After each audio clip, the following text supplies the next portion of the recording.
Hi all, എല്ലാവർക്കും നമസ്കാരം. Assistant സെയിൽസ്മാൻ്റെ 50ാമത്തെ ദിവസത്തെ ക്ലാസ്സാണ് നമ്മുടെ ഇന്ന് നമ്മൾ ഫിസിക്സുമായി ബന്ധപ്പെട്ട ക്ലാസ്സാണ്. ഏറ്റവും ഇമ്പോർട്ടൻ്റ് ആയിട്ടുള്ള എല്ലാ ടോപ്പിക്സും നമ്മൾ ഡിസ്കസ് ചെയ്ത് പോവും. ക്ലാസ് മൊത്തമായി കാണുക. അതിനുശേഷം ഇതിൻ്റെ PDF നോട്ടിന് നമ്മുടെ ടെലഗ്രാമിൽ കൂടി ജോയിൻ ചെയ്യുക. അതിൻ്റെ ലിങ്ക് താഴെ ഡിസ്ക്രിപ്ഷൻ ബോക്സിൽ അവൈലബിൾ ആണ്. അപ്പോൾ നമുക്ക് നേരെ ക്ലാസ്സിലേക്ക് കടക്കാം. നമ്മളിന്ന് പഠിക്കാൻ പോകുന്നത് ആദ്യം ദ്രവ്യത്തെക്കുറിച്ചാണ്, അഥവാ മാറ്റർ. എന്താണ് ദ്രവ്യം എന്ന് ചോദിച്ചാൽ എന്താണ് ദ്രവ്യം? സ്ഥിതി ചെയ്യാൻ സ്ഥലം ആവശ്യമുള്ളതും ഭാരമുള്ളതുമായ ഒരു വസ്തുവിനെയാണ് നമ്മൾ എന്തെന്ന് വിളിക്കുന്നത്? ദ്രവ്യം എന്ന് വിളിക്കുന്നത്. ഓക്കെ, അപ്പോൾ എന്താണ് ദ്രവ്യം അല്ലെങ്കിൽ മാറ്റർ എന്ന് ചോദിച്ചു കഴിഞ്ഞാൽ എന്താണ്? സ്ഥിതി ചെയ്യാൻ സ്ഥലം ആവശ്യമുള്ളതും ഭാരമുള്ളതുമായ ഒരു വസ്തുവിനെയാണ് പൊതുവെ ദ്രവ്യം എന്ന് പറയുന്നത്. ദ്രവ്യം എന്നത് പിണ്ഡമുള്ളതും സ്ഥലം ആവശ്യമുള്ളതുമായ ഏതൊരു വസ്തുവിനെയും നമുക്ക് ദ്രവ്യമെന്ന് പറയാം. ഏറ്റവും സിമ്പിളായിട്ട് നമ്മൾ പറയുകയാണെങ്കിൽ ചുറ്റുമുള്ള നമുക്ക് കാണാനും അതേപോലെ തന്നെ സ്പർശിക്കാനും കഴിയുന്ന എല്ലാ കാര്യങ്ങളും ദ്രവ്യമാണ്. ഓക്കെ, അപ്പോൾ ദ്രവ്യം എന്ന് പറയുമ്പോൾ ഇത്രയും കാര്യം മക്കളെ ഓർത്തു വയ്ക്കുക. അതായത് സ്ഥിതി ചെയ്യാൻ സ്ഥലം ആവശ്യമുള്ളതും ഭാരമുള്ളതുമായ ഒരു വസ്തുവിനെയാണ് പൊതുവേ നമുക്ക് ദ്രവ്യമെന്ന് പറയാവുന്നത്. ദ്രവ്യം എന്നത് പിണ്ഡമുള്ളതും സ്ഥലം ആവശ്യമുള്ളതുമായ ഏതൊരു വസ്തുവിനെയും നമുക്ക് എന്തെന്ന് വിളിക്കാം? ദ്രവ്യമെന്ന് പറയാം. അതേപോലെ തന്നെ ചുറ്റുമുള്ള കാണാനും സ്പർശിക്കാനും കഴിയുന്ന എല്ലാ കാര്യങ്ങളും ദ്രവ്യമാണ്. ദ്രവ്യം പ്രധാനമായും അണുക്കൾ അല്ലെങ്കിൽ ആറ്റം എന്ന വളരെ ചെറിയ കണികൾ കൊണ്ടാണ് നിർമ്മിച്ചിരിക്കുന്നത്. ഈ അണുക്കൾ വിവിധ രീതികളിൽ കൂടിച്ചേർന്നാണ് നാം കാണുന്ന വ്യത്യസ്ത തരം ദ്രവ്യങ്ങൾ രൂപം കൊള്ളുന്നത്. ഓക്കെ, അപ്പോൾ ദ്രവ്യം പ്രധാനമായും ആറ്റം അല്ലെങ്കിൽ അണുക്കൾ എന്ന് പറയുന്ന വളരെ ചെറിയ കണികകൾ കൊണ്ടാണ് നിർമ്മിച്ചിരിക്കുന്നത്. ഈ അണുക്കൾ വിവിധ രീതികളിൽ കൂടിച്ചേർന്നാണ് നാം കാണുന്ന വ്യത്യസ്ത തരം ദ്രവ്യങ്ങൾ രൂപം കൊള്ളുന്നത്. അങ്ങനെ ദ്രവ്യത്തിൻ്റെ ഏറ്റവും പ്രധാനപ്പെട്ട അവസ്ഥകൾ നമുക്കൊന്ന് നോക്കാം. അതിൽ ഒന്നാമത്തെയാണ് ഖരം, 2 ദ്രാവകം, 3 വാതകം, 4 plasma, 5 Bose Einstein condensate, 6 fermionic condensate, 7 quark gluon plasma. അടുത്തത് പുതുതായി കണ്ടുപിടിച്ച 2 ദ്രവ്യത്തിൻ്റെ അവസ്ഥകൾ കൂടി നമുക്ക് പഠിക്കണം. അതിലൊന്നാണ് ടൈം ക്രിസ്റ്റൽ. എന്താണ് ടൈം ക്രിസ്റ്റൽ? അടുത്തത് എക്സിറ്റോണിയം. ഓക്കെ, അപ്പോൾ ഇത്രയാണ് ബേസായിട്ട് നമുക്ക് അറിഞ്ഞിരിക്കേണ്ടത്. ഞാൻ പറഞ്ഞ കാര്യം ഒന്നുകൂടി പറയാം. അതായത് സ്ഥിതി ചെയ്യാൻ സ്ഥലം ആവശ്യമുള്ളതും ഭാരമുള്ളതുമായ ഒരു വസ്തുവിനെയാണ് പൊതുവെ ദ്രവ്യമെന്ന് പറയുന്നത്. അതായത് പിണ്ഡമുള്ളതും സ്ഥലം ആവശ്യമുള്ളതുമായ ഏതൊരു വസ്തുവിനെയും നമുക്ക് ദ്രവ്യമെന്ന് പറയാം. ലളിതമായിട്ട് നമ്മൾ പറയുകയാണെങ്കിൽ നമുക്ക് ചുറ്റുമുള്ള കാണാനും സ്പർശിക്കാനും കഴിയുന്ന എല്ലാ കാര്യങ്ങളും എന്താണ്? ദ്രവ്യമാണ്. ദ്രവ്യം പ്രധാനമായും അണുക്കൾ അഥവാ ആറ്റം എന്ന ചെറിയ കണികകൾ കൊണ്ടാണ് നിർമ്മിച്ചിരിക്കുന്നത്. ഈ അണുക്കൾ വിവിധ രീതികളിൽ കൂടിച്ചേർന്നാണ് നാം കാണുന്ന വ്യത്യസ്ത തരം ദ്രവ്യങ്ങൾ രൂപം കൊള്ളുന്നത്. അങ്ങനെ ദ്രവ്യത്തിൻ്റെ പ്രധാനപ്പെട്ട 7 അവസ്ഥകളാണ് ഏറ്റവും കൂടുതലായിട്ട് PSC എക്സാമുകളിൽ ചോദിക്കാറുള്ളത്. അത് ഓരോന്നും പഠിച്ചു പോവുക, ശ്രദ്ധിക്കുക. ഖരം സോളിഡ് എന്നാണ് പറയുന്നത്. ദ്രാവകം 2ാമത്തെ അവസ്ഥയാണ് ലിക്വിഡ്. 3ാമത്തെ അവസ്ഥയാണ് ഗ്യാസ്, വാതകം. 4ാമത്തെ അവസ്ഥ പ്ലാസ്മയാണ്, 4ാമത്തെ അവസ്ഥ. 5ാമത്തെ അവസ്ഥയാണ് ബോസ് ഐൻസ്റ്റീൻ കണ്ടൻസേറ്റ് ആണ് 5ാമത്തെ അവസ്ഥ എന്ന് പറയുന്നത്. അപ്പോൾ ദ്രവ്യത്തിൻ്റെ 5ാമത്തെ അവസ്ഥ ഏതാണെന്ന് ചോദിച്ചാൽ ഏതാണ്? ബോസ് ഐൻസ്റ്റീൻ കണ്ടൻസേറ്റ് ആണ്. 6ാമത്തെ അവസ്ഥയാണെങ്കിലോ മകളെ ഫെർമിയോണിക് കണ്ടൻസേറ്റ്. മിക്കവാറും PSC എക്സാമുകൾ ചോദിക്കാറുണ്ട് 5ാമത്തെ അവസ്ഥ ദ്രവ്യത്തിൻ്റെ ഏതാണ്, അല്ലെങ്കിൽ 6ാമത്തെ അവസ്ഥ ദ്രവ്യത്തിൻ്റെ ഏതാണ്, അല്ലെങ്കിൽ ചോദിക്കാം ബോസ് ഐൻസ്റ്റീൻ കണ്ടൻസേറ്റ് ദ്രവ്യത്തിൻ്റെ എത്രാമത്തെ അവസ്ഥയാണ് എന്ന് ചോദിക്കാറുണ്ട്. ഓക്കെ, അപ്പോൾ അങ്ങനെയുള്ള ചോദ്യങ്ങൾ വരുമ്പോൾ നമുക്ക് തെറ്റിപ്പോകരുത്. അതുകൊണ്ട് തന്നെ 1 ഖരം, 2 ദ്രാവകം, 3 വാതകം, 4 plasma, 5 Bose Einstein condensate, 6 fermionic condensate, 7 quark gluon plasma. അങ്ങനെ തന്നെ ഓരോന്നും അക്കമിട്ട് തന്നെ പഠിച്ചു പോവുക. തീർച്ചയായിട്ടും നിങ്ങൾക്ക് വരുന്ന എക്സാമിൽ 1 മാർക്ക് ഈ ഒരു ഭാഗത്ത് നിന്നും കിട്ടുന്നതായിരിക്കും. ഓക്കെ, ഇനി പുതിയതായി കണ്ടെത്തിയ ദ്രവ്യത്തിൻ്റെ 2 അവസ്ഥകൾ കൂടി നമ്മൾ പഠിച്ചു വയ്ക്കണം. അതിലൊന്നാണ് ടൈം ക്രിസ്റ്റൽ. രണ്ടാമത്തെയാണ് എക്സിറ്റോണിയം. ഏതാണ്? എക്സിറ്റോണിയം. ടൈം ക്രിസ്റ്റലും എക്സിറ്റോണിയവുമാണ് പുതിയതായി കണ്ടെത്തിയ ദ്രവ്യത്തിൻ്റെ അവസ്ഥകൾ എന്ന് പറയുന്നത്. അപ്പോൾ ഇത്രയും കാര്യങ്ങളാണ് ബേസായിട്ട് നമുക്ക് ദ്രവ്യത്തെക്കുറിച്ച് നമുക്ക് അറിഞ്ഞിരിക്കേണ്ടത്. ഇനി ദ്രവ്യത്തിൻ്റെ പ്രധാന അവസ്ഥകൾ നമ്മൾ പറഞ്ഞു. ഖരം, ദ്രാവകം, വാതകം, plasma, Bose Einstein condensate, fermionic condensate, quark gluon plasma, time crystal, excitonium. ഓരോന്നും എന്താണ് എന്നുള്ളത് നമുക്കിനി പഠിക്കാം. ഓക്കെ, അപ്പോൾ അതിൻ്റെ അകത്ത് ആദ്യം നമുക്ക് പഠിക്കേണ്ടതാണ് ഖരം. എന്താണ് ഖരം അല്ലെങ്കിൽ സോളിഡ്? ഓക്കെ, അപ്പോൾ ഡെഫിനിഷൻ ചോദിച്ചു കഴിഞ്ഞാൽ ഖരത്തിൻ്റെ നിശ്ചിത ആകൃതിയും വ്യാപ്തവുമുള്ള പദാർത്ഥങ്ങളെയാണ് നമ്മൾ എന്തെന്ന് വിളിക്കുന്നത്? ഖരം അല്ലെങ്കിൽ സോളിഡ് എന്ന് പറയുന്നത്. ദ്രവ്യത്തിൻ്റെ പ്രധാന അവസ്ഥയാണ് ഖരം എന്ന് പറയുന്നത് അല്ലെങ്കിൽ സോളിഡ്. ഖരവസ്തുക്കൾക്ക് വ്യക്തമായ ആകൃതി, അതായത് കൃത്യമായിട്ടൊരു ഷേപ്പ് ഉണ്ടാകും. എന്തിന്? ഖരവസ്തുക്കൾക്ക്. ഓക്കെ, അപ്പോൾ ദ്രവ്യത്തിൻ്റെ ഏറ്റവും പ്രധാനപ്പെട്ട ഒരു അവസ്ഥയാണ് സോളിഡ് അഥവാ ഖരം എന്ന് പറയുന്നത്. ഖരവസ്തുക്കൾക്ക് വ്യക്തമായ ആകൃതി ഉണ്ടാകും, അതേപോലെ തന്നെ എന്താവും? വ്യാപ്തിയും, അതായത് ഷേപ്പും ഉണ്ടാവും, അതേപോലെ തന്നെ വോളിയവും ഉള്ളതാണ് എന്തെന്ന് പറയുന്നത്? ഈ പറയുന്ന സോളിഡ് എന്ന് പറയുന്നത്. സാധാരണ സാഹചര്യങ്ങളിൽ ഇവയുടെ ആകൃതിയും വ്യാപ്തിയിലും മാറ്റം വരുത്താനായിട്ടുള്ള നമുക്ക് എന്താണ്? പ്രയാസം തന്നെയാണ്. ഓക്കെ, അപ്പോൾ സോളിഡ് എന്ന് പറയുമ്പോൾ ദ്രവ്യത്തിൻ്റെ ഒരു പ്രധാന അവസ്ഥയാണ്, അതാണ് ഖരം എന്ന് പറയുന്നത്. അപ്പോൾ ഖരവസ്തുക്കൾ വ്യക്തമായ ഒരു ആകൃതി അതിനുണ്ടാകും, അതായത് ഒരു ഷേപ്പ് ഉണ്ടാകും, അതേപോലെ തന്നെ എന്തുണ്ടാകും? ഇതിന് കൃത്യമായിട്ടൊരു വോളിയം ഉണ്ടാകും. അതുകൊണ്ട് തന്നെ ഇതിൻ്റെ ആകൃതിയിലോ അല്ലെങ്കിൽ വ്യാപ്തിയിലോ മാറ്റം വരുത്താനൊന്നും നമുക്ക് പറ്റും, പക്ഷേ അതെന്താണ്? പ്രയാസമായിരിക്കും. ഓക്കെ, ഇനി ഖരത്തിൻ്റെ പ്രധാന സവിശേഷതകൾ ചോദിച്ചു കഴിഞ്ഞാൽ മക്കളെ, ഒരു നിശ്ചിത രൂപം ഉണ്ടാവും. ഓക്കെ, അപ്പോൾ നിശ്ചിത രൂപമുള്ള ഒരു വസ്തു ആയിരിക്കും എന്തെന്ന് പറയുന്നത്? ഖരവസ്തു എന്ന് പറയുന്നത്. ഫോർ എക്സാമ്പിൾ ഒരു കല്ല്. ഓക്കെ, അപ്പോൾ ഈ ഒരു കല്ലെന്ന് പറയുന്നത് അത് നമ്മളിപ്പോൾ ഫോർ എക്സാമ്പിൾ ഒരു പാത്രത്തിൽ വെച്ച് കഴിഞ്ഞാലും അല്ലെങ്കിൽ എന്തെങ്കിലും ഒരു സർഫസിൽ വെച്ച് കഴിഞ്ഞ് കഴിഞ്ഞാലും എന്താണ്? നിലവിൽ അതിൻ്റെ രൂപത്തിനൊന്നും മാറ്റം വരത്തില്ല. ഓക്കെ, അപ്പോൾ എന്താണ് ശരിക്കും ഉദ്ദേശിക്കുന്നത്? ഖരത്തിൻ്റെ പ്രധാന സവിശേഷത എന്ന് പറയുന്ന ഒന്നാമത്തെയാണ് നിശ്ചിത രൂപം എന്ന് പറയുന്നത്. അതായത് കൃത്യമായിട്ടൊരു ഷേപ്പ് ഉണ്ടാവും. ആ ഒരു ഷേപ്പ് നമ്മൾ എവിടെ വെച്ച് കഴിഞ്ഞാലും അതിൻ്റെ ഷേപ്പ് അങ്ങനെ തന്നെയായിരിക്കും. അപ്പോൾ മാറ്റം വരുത്തണമെങ്കിൽ നമുക്ക് മാറ്റം വരുത്താം, എങ്കിലും എന്താണ്? കുറച്ച് പ്രയാസപ്പെട്ട് മാത്രമാണ് അതിൻ്റെ എന്ത് ചെയ്യാൻ പറ്റത്തുള്ളൂ? ഷേപ്പിന് മാറ്റം വരുത്താനായിട്ട് പറ്റത്തുള്ളൂ. അപ്പോൾ ഖരത്തിൻ്റെ പ്രധാന സവിശേഷതകളിൽ ഒന്നാണ് നിശ്ചിത രൂപം എന്ന് പറയുന്നത്. ഖരവസ്തുക്കൾക്ക് സ്വന്തമായ ഒരാകൃതി ഉണ്ടായിരിക്കും. അതാണ് ഞാൻ ഉദാഹരണം പറഞ്ഞത്. ഒരു കല്ല് അത് എവിടെ വച്ചാലും അതിൻ്റെ ആകൃതി എന്ത് തന്നെയായിരിക്കും? അങ്ങനെ തന്നെയായിരിക്കും. ഇനി അടുത്തൊരു പ്രത്യേകത എന്താണെന്ന് ചോദിച്ചാൽ അതിന് നിശ്ചിത വ്യാപ്തി ഉണ്ടാകും. അതായത് ഖരവസ്തുക്കൾക്ക് ഒരു നിശ്ചിത അളവുണ്ട്, അത് ഉൾക്കൊള്ളുന്ന സ്ഥലത്തിൻ്റെ അളവിൽ മാറ്റം വരില്ല. അതാണ് അതിൻ്റെ വ്യാപ്തി എന്നതുകൊണ്ട് ഉദ്ദേശിക്കുന്നത്. അതേപോലെ തന്നെ അടഞ്ഞ കണികാ വിന്യാസമായിരിക്കും ഖരവസ്തുക്കൾക്ക്. ഖരപദാർത്ഥങ്ങളിലെ തന്മാത്രകളും അണുക്കളും, അതായത് ആറ്റവും വളരെ അടുത്താണ് സ്ഥിതി ചെയ്യുന്നത്. അവയ്ക്ക് സ്വതന്ത്രമായി ചലിക്കാൻ കഴിയുന്നില്ല, പകരം അവയുടെ സ്ഥാനങ്ങളിൽ നിന്ന് കമ്പനം ചെയ്യുക മാത്രമാണ് ഇതുകൊണ്ട് ചെയ്യത്തുള്ളൂ. അതുകൊണ്ട് തന്നെ അടുപ്പം, ദൃഢതയാണ് ആ ഒരു പദാർത്ഥത്തിന് നൽകുന്നത്. അപ്പോൾ അതുകൊണ്ട് തന്നെയാണ് കല്ലെന്ന് പറയുന്നതിന് കൃത്യമായിട്ടൊരു ഷേപ്പുണ്ട്, അതേപോലെ തന്നെ കൃത്യമായിട്ട് അതിനെന്തുണ്ട്? ഒരു വ്യാപ്തിയുണ്ട്. അത് നമ്മളെന്താണ്?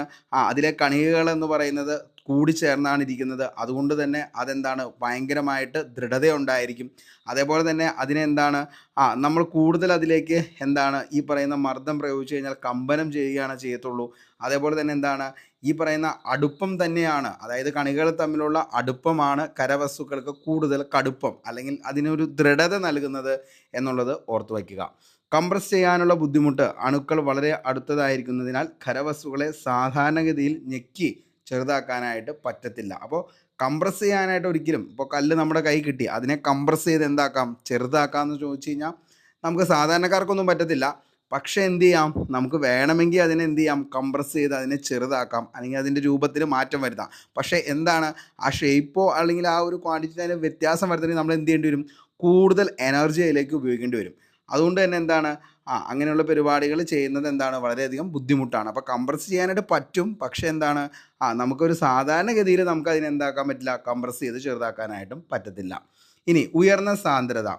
ഒരേ വ്യാപ്തിയുള്ള മറ്റ് ദ്രവ്യാവസ്ഥകളേക്കാൾ ഖരങ്ങൾക്ക് സാധാരണയായി സാന്ദ്രത എന്ന് പറയുന്നത് കൂടുതലുമായിരിക്കും. ഓക്കെ, ഇപ്പോൾ ഫോർ എക്സാമ്പിൾ ഇപ്പോൾ എന്തൊക്കെയാണെന്ന് ചോദിച്ചു കഴിഞ്ഞാൽ നമുക്ക് മരം, അതേപോലെ തന്നെ കല്ല്, ഇരുമ്പ്, ഐസ്, ഇതൊക്കെ എന്താണ്? ശരിക്കും പറഞ്ഞു കഴിഞ്ഞാൽ സോളിഡാണ്, അല്ലെങ്കിൽ അതിനെ എന്തെന്ന് വിളിക്കാം? ഖരം എന്നതുകൊണ്ട് ഉദ്ദേശിക്കുന്നു. ഓക്കെ, അപ്പോൾ ഇത്രയും കാര്യങ്ങളാണ് പറഞ്ഞത്. വളരെ വ്യക്തമായി തന്നെ മനസ്സിലായി എന്ന് കരുതുന്നു. കാരണം ഖരം എന്ന് പറഞ്ഞു കഴിയുമ്പോൾ നിശ്ചിത ആകൃതി ഉണ്ടാവും, അതേപോലെ തന്നെ വ്യാപ്തവുമുള്ള പദാർത്ഥങ്ങളെയാണ് നമ്മൾ ഖരം അല്ലെങ്കിൽ സോളിഡ് എന്നതുകൊണ്ട് ഉദ്ദേശിക്കുന്നത്. ഓക്കെ, അപ്പോൾ എന്താണ് ഖരം എന്ന് പറഞ്ഞു കഴിഞ്ഞാൽ ദ്രവ്യത്തിൻ്റെ ഏറ്റവും പ്രധാന അവസ്ഥയാണ്. അതേപോലെ തന്നെ എന്താണ്, നിശ്ചിത രൂപവുമുണ്ട്, വ്യാപ്തിയുമുണ്ട്. ഓക്കെ, അതിനെയാണ് എന്തെന്ന് നമ്മൾ വിളിക്കുന്നത്, ഈ പറയുന്ന ഖരം എന്ന് പറയുന്നത്. അതിൻ്റെ സവിശേഷതകൾ നമ്മൾ പറഞ്ഞു. നിശ്ചിത രൂപമുണ്ട്, അതേപോലെ തന്നെ എന്താണ്, നിശ്ചിത വ്യാപ്തിയുണ്ട്, അടഞ്ഞ കണികാവിന്യാസമാണ് ഖരപദാർത്ഥത്തിനുള്ളത്. അതേപോലെ തന്നെ എന്താണ്, കംപ്രസ് ചെയ്യാനുള്ള ബുദ്ധിമുട്ട് കൊണ്ട് എന്ത് ചെയ്യാൻ പറ്റില്ല, ഇവയെ എന്താണ്, ഇവരുടെ ആ രൂപസാദൃശ്യത്തിൽ മാറ്റം വരുത്താനായിട്ട് പറ്റില്ല. ഉയർന്ന സാന്ദ്രതയുണ്ട്. അങ്ങനെ നോക്കുമ്പോൾ പ്രധാനപ്പെട്ട നമ്മുടെ ഖരപദാർത്ഥങ്ങളായിട്ട് പറയുന്നതാണ് കല്ല് നമുക്ക് എന്താണ്, സോളിഡാണ്. മരം സോളിഡാണ്. ഇരുമ്പ് സോളിഡാണ്. ഐസ് സോളിഡാണ്. ഇതൊക്കെയാണ് for example for solid. Okay, വ്യക്തമായി തന്നെ മനസ്സിലായി എന്ന് കരുതുന്നു. അടുത്ത് നമുക്ക് ദ്രാവകങ്ങളിലേക്ക് പോവാം. അതായത് ലിക്വിഡ് എന്ന് പറയുന്നതാണ് രണ്ടാമത്തെ ദ്രവ്യത്തിൻ്റെ അവസ്ഥ എന്ന് പറയുന്നതാണ് ദ്രാവകം എന്ന് പറയുന്നത്. ഓക്കെ, അപ്പോൾ ദ്രാവകം എന്താണെന്നുള്ളത് നമുക്ക് ഡീറ്റെയിൽ ആയിട്ട് നോക്കാം. അതായത് നിശ്ചിത ആകൃതി ഇല്ലാത്തതും നിശ്ചിത വ്യാപ്തമുള്ളതും ആയ ആകൃതിയിൽ ഉൾക്കൊള്ളുന്നതുമായ, അതായത് ഏത് ആകൃതിയിലും ഉൾക്കൊള്ളുന്നതുമായിട്ടുള്ള പദാർത്ഥങ്ങളെയാണ് നമ്മൾ എന്തെന്ന് വിളിക്കുന്നത്, ദ്രാവകങ്ങൾ അഥവാ ലിക്വിഡ് എന്ന് പറയുന്നത്. അപ്പോൾ നിശ്ചിത ആകൃതി ഇല്ലാത്തതും നിശ്ചിത വ്യാപ്തമുള്ളതും എന്നാൽ ഏത് ആകൃതി ഉൾക്കൊള്ളാവുന്നതുമായിട്ടുള്ള പദാർത്ഥങ്ങൾ, അങ്ങനെ തന്നെ പഠിക്കണം. നിശ്ചിത ആകൃതി ഇല്ലാത്തതും നിശ്ചിത വ്യാപ്തമുള്ളതും ഏത് ആകൃതിയിലും ഉൾക്കൊള്ളുന്നതുമായിട്ടുള്ള പദാർത്ഥങ്ങളെയാണ് നമ്മൾ എന്തെന്ന് വിളിക്കുന്നത്, ദ്രാവകങ്ങൾ എന്ന് വിളിക്കുന്നത്. ഓക്കെ, ഇനി നമുക്ക് നോക്കാം ദ്രാവകങ്ങൾ എന്ന് പറയുമ്പോൾ എന്താണ് അതിൻ്റെ ബാക്കി സവിശേഷതകൾ എന്നുള്ളത്. ഓക്കെ, അപ്പോൾ ദ്രവ്യത്തിൻ്റെ മറ്റൊരു പ്രധാന അവസ്ഥയാണ് എന്തെന്ന് വിളിക്കുന്നത്, നമ്മൾ ദ്രാവകങ്ങൾ എന്ന് പറയുന്നത് അല്ലെങ്കിൽ ലിക്വിഡ്. ഖരങ്ങളെപ്പോലെ ദ്രാവകങ്ങൾക്കും ഒരു നിശ്ചിത വ്യാപ്തി ഉണ്ടെങ്കിലും ഖരങ്ങളിൽ നിന്ന് വ്യത്യസ്തമായി ദ്രാവകങ്ങൾക്ക് നിശ്ചിത രൂപമില്ല. അവയെ ഉൾക്കൊള്ളുന്ന പാത്രത്തിൻ്റെ ആകൃതിയായിരിക്കും. ഇപ്പോൾ ഫോർ എക്സാമ്പിൾ നമുക്ക് കുറച്ച് വെള്ളം എടുക്കാം. ആ വെള്ളം നമ്മളൊരു ചതുരാകൃതിയിലുള്ള പാത്രത്തിൽ വെച്ച് കഴിഞ്ഞാൽ അതിൻ്റെ ആകൃതി എന്തായിരിക്കും മക്കളെ, അത് ചതുരാകൃതിയായിരിക്കും. എന്നാൽ അത് മറ്റൊരാകൃതി, അതായത് ഒരു ട്രയാങ്കിൾ മോഡിലുള്ള ഒരു പാത്രത്തിലാണ് വയ്ക്കുന്നതെങ്കിൽ അതിൻ്റെ ആകൃതി എന്തായിരിക്കും, ട്രയാങ്കിൾ ആയിരിക്കും. അപ്പോൾ ദ്രവ്യത്തിൻ്റെ ഏറ്റവും വലിയ സവിശേഷതകളിൽ ഒന്നാണ് ഖരങ്ങളെപ്പോലെ എന്തില്ല, ഒരു നിശ്ചിത വ്യാപ്തി ഉണ്ടെങ്കിലും അതിന് ഖരങ്ങളെപ്പോലെ തന്നെ എന്താണ്, ഒരു നിശ്ചിത ആകൃതി എന്ന് പറയുന്നത് ഇതിനില്ല. ഏത് പാത്രത്തിലോ അല്ലെങ്കിൽ ഏത് എന്താണ് എന്തിലാണോ അത് ഇരിക്കുന്നത് അതിൻ്റെ എന്താണ് ആ ഒരു ആകൃതി ആയിരിക്കും എന്തിനുണ്ടാകുന്നത്, ഈ പറയുന്ന ദ്രാവകത്തിന് അല്ലെങ്കിൽ ലിക്വിഡിന് ഉണ്ടാകുന്നത്. അപ്പോൾ ഖരങ്ങളിൽ നിന്ന് വ്യത്യസ്തമായി ദ്രാവകങ്ങൾക്ക് നിശ്ചിത രൂപവുമില്ല. അതേപോലെ തന്നെ അവ ഉൾക്കൊള്ളുന്ന പാത്രത്തിൻ്റെ ആകൃതി എന്താണോ അതാണ് ലിക്വിഡ് സ്വീകരിക്കുന്നത്. അപ്പോൾ എന്താണോ ലിക്വിഡ് ഉൾക്കൊള്ളുന്നത് ആ പാത്രത്തിൻ്റെ ആകൃതി ആയിരിക്കും എന്തിനുണ്ടാകുന്നത്, ഈ പറയുന്ന ദ്രാവകത്തിന് ഉണ്ടാകുന്നത് എന്നുള്ളത് മനസ്സിലാക്കുക. അപ്പോൾ ഖരം എന്ന് പറയുമ്പോൾ അതിന് നിശ്ചിതമായ ആകൃതിയുണ്ട്, അതേപോലെ തന്നെ നിശ്ചിതമായിട്ടുള്ള വ്യാപ്തിയുണ്ട്. പക്ഷേ ഇതിനെന്തില്ല, വ്യാപ്തിയുണ്ട് പക്ഷേ എന്തില്ല, ഈ പറയുന്ന കൃത്യമായിട്ട് ഒരു ആകൃതി എന്ന് പറയുന്നത് അത് ഉൾക്കൊള്ളുന്ന പാത്രത്തിൻ്റെ എന്താണോ ആകൃതി അതാണ് എന്ത്, ദ്രാവകം സ്വീകരിക്കുന്നതുള്ളത് മനസ്സിലാക്കുക. ദ്രാവകത്തിൻ്റെ പ്രധാന സവിശേഷതകളാണെങ്കിൽ നിശ്ചിത വ്യാപ്തി, ഒരു നിശ്ചിത അളവ് ദ്രാവകത്തിന് എപ്പോഴും ഒരേ വ്യാപ്തി ആയിരിക്കും.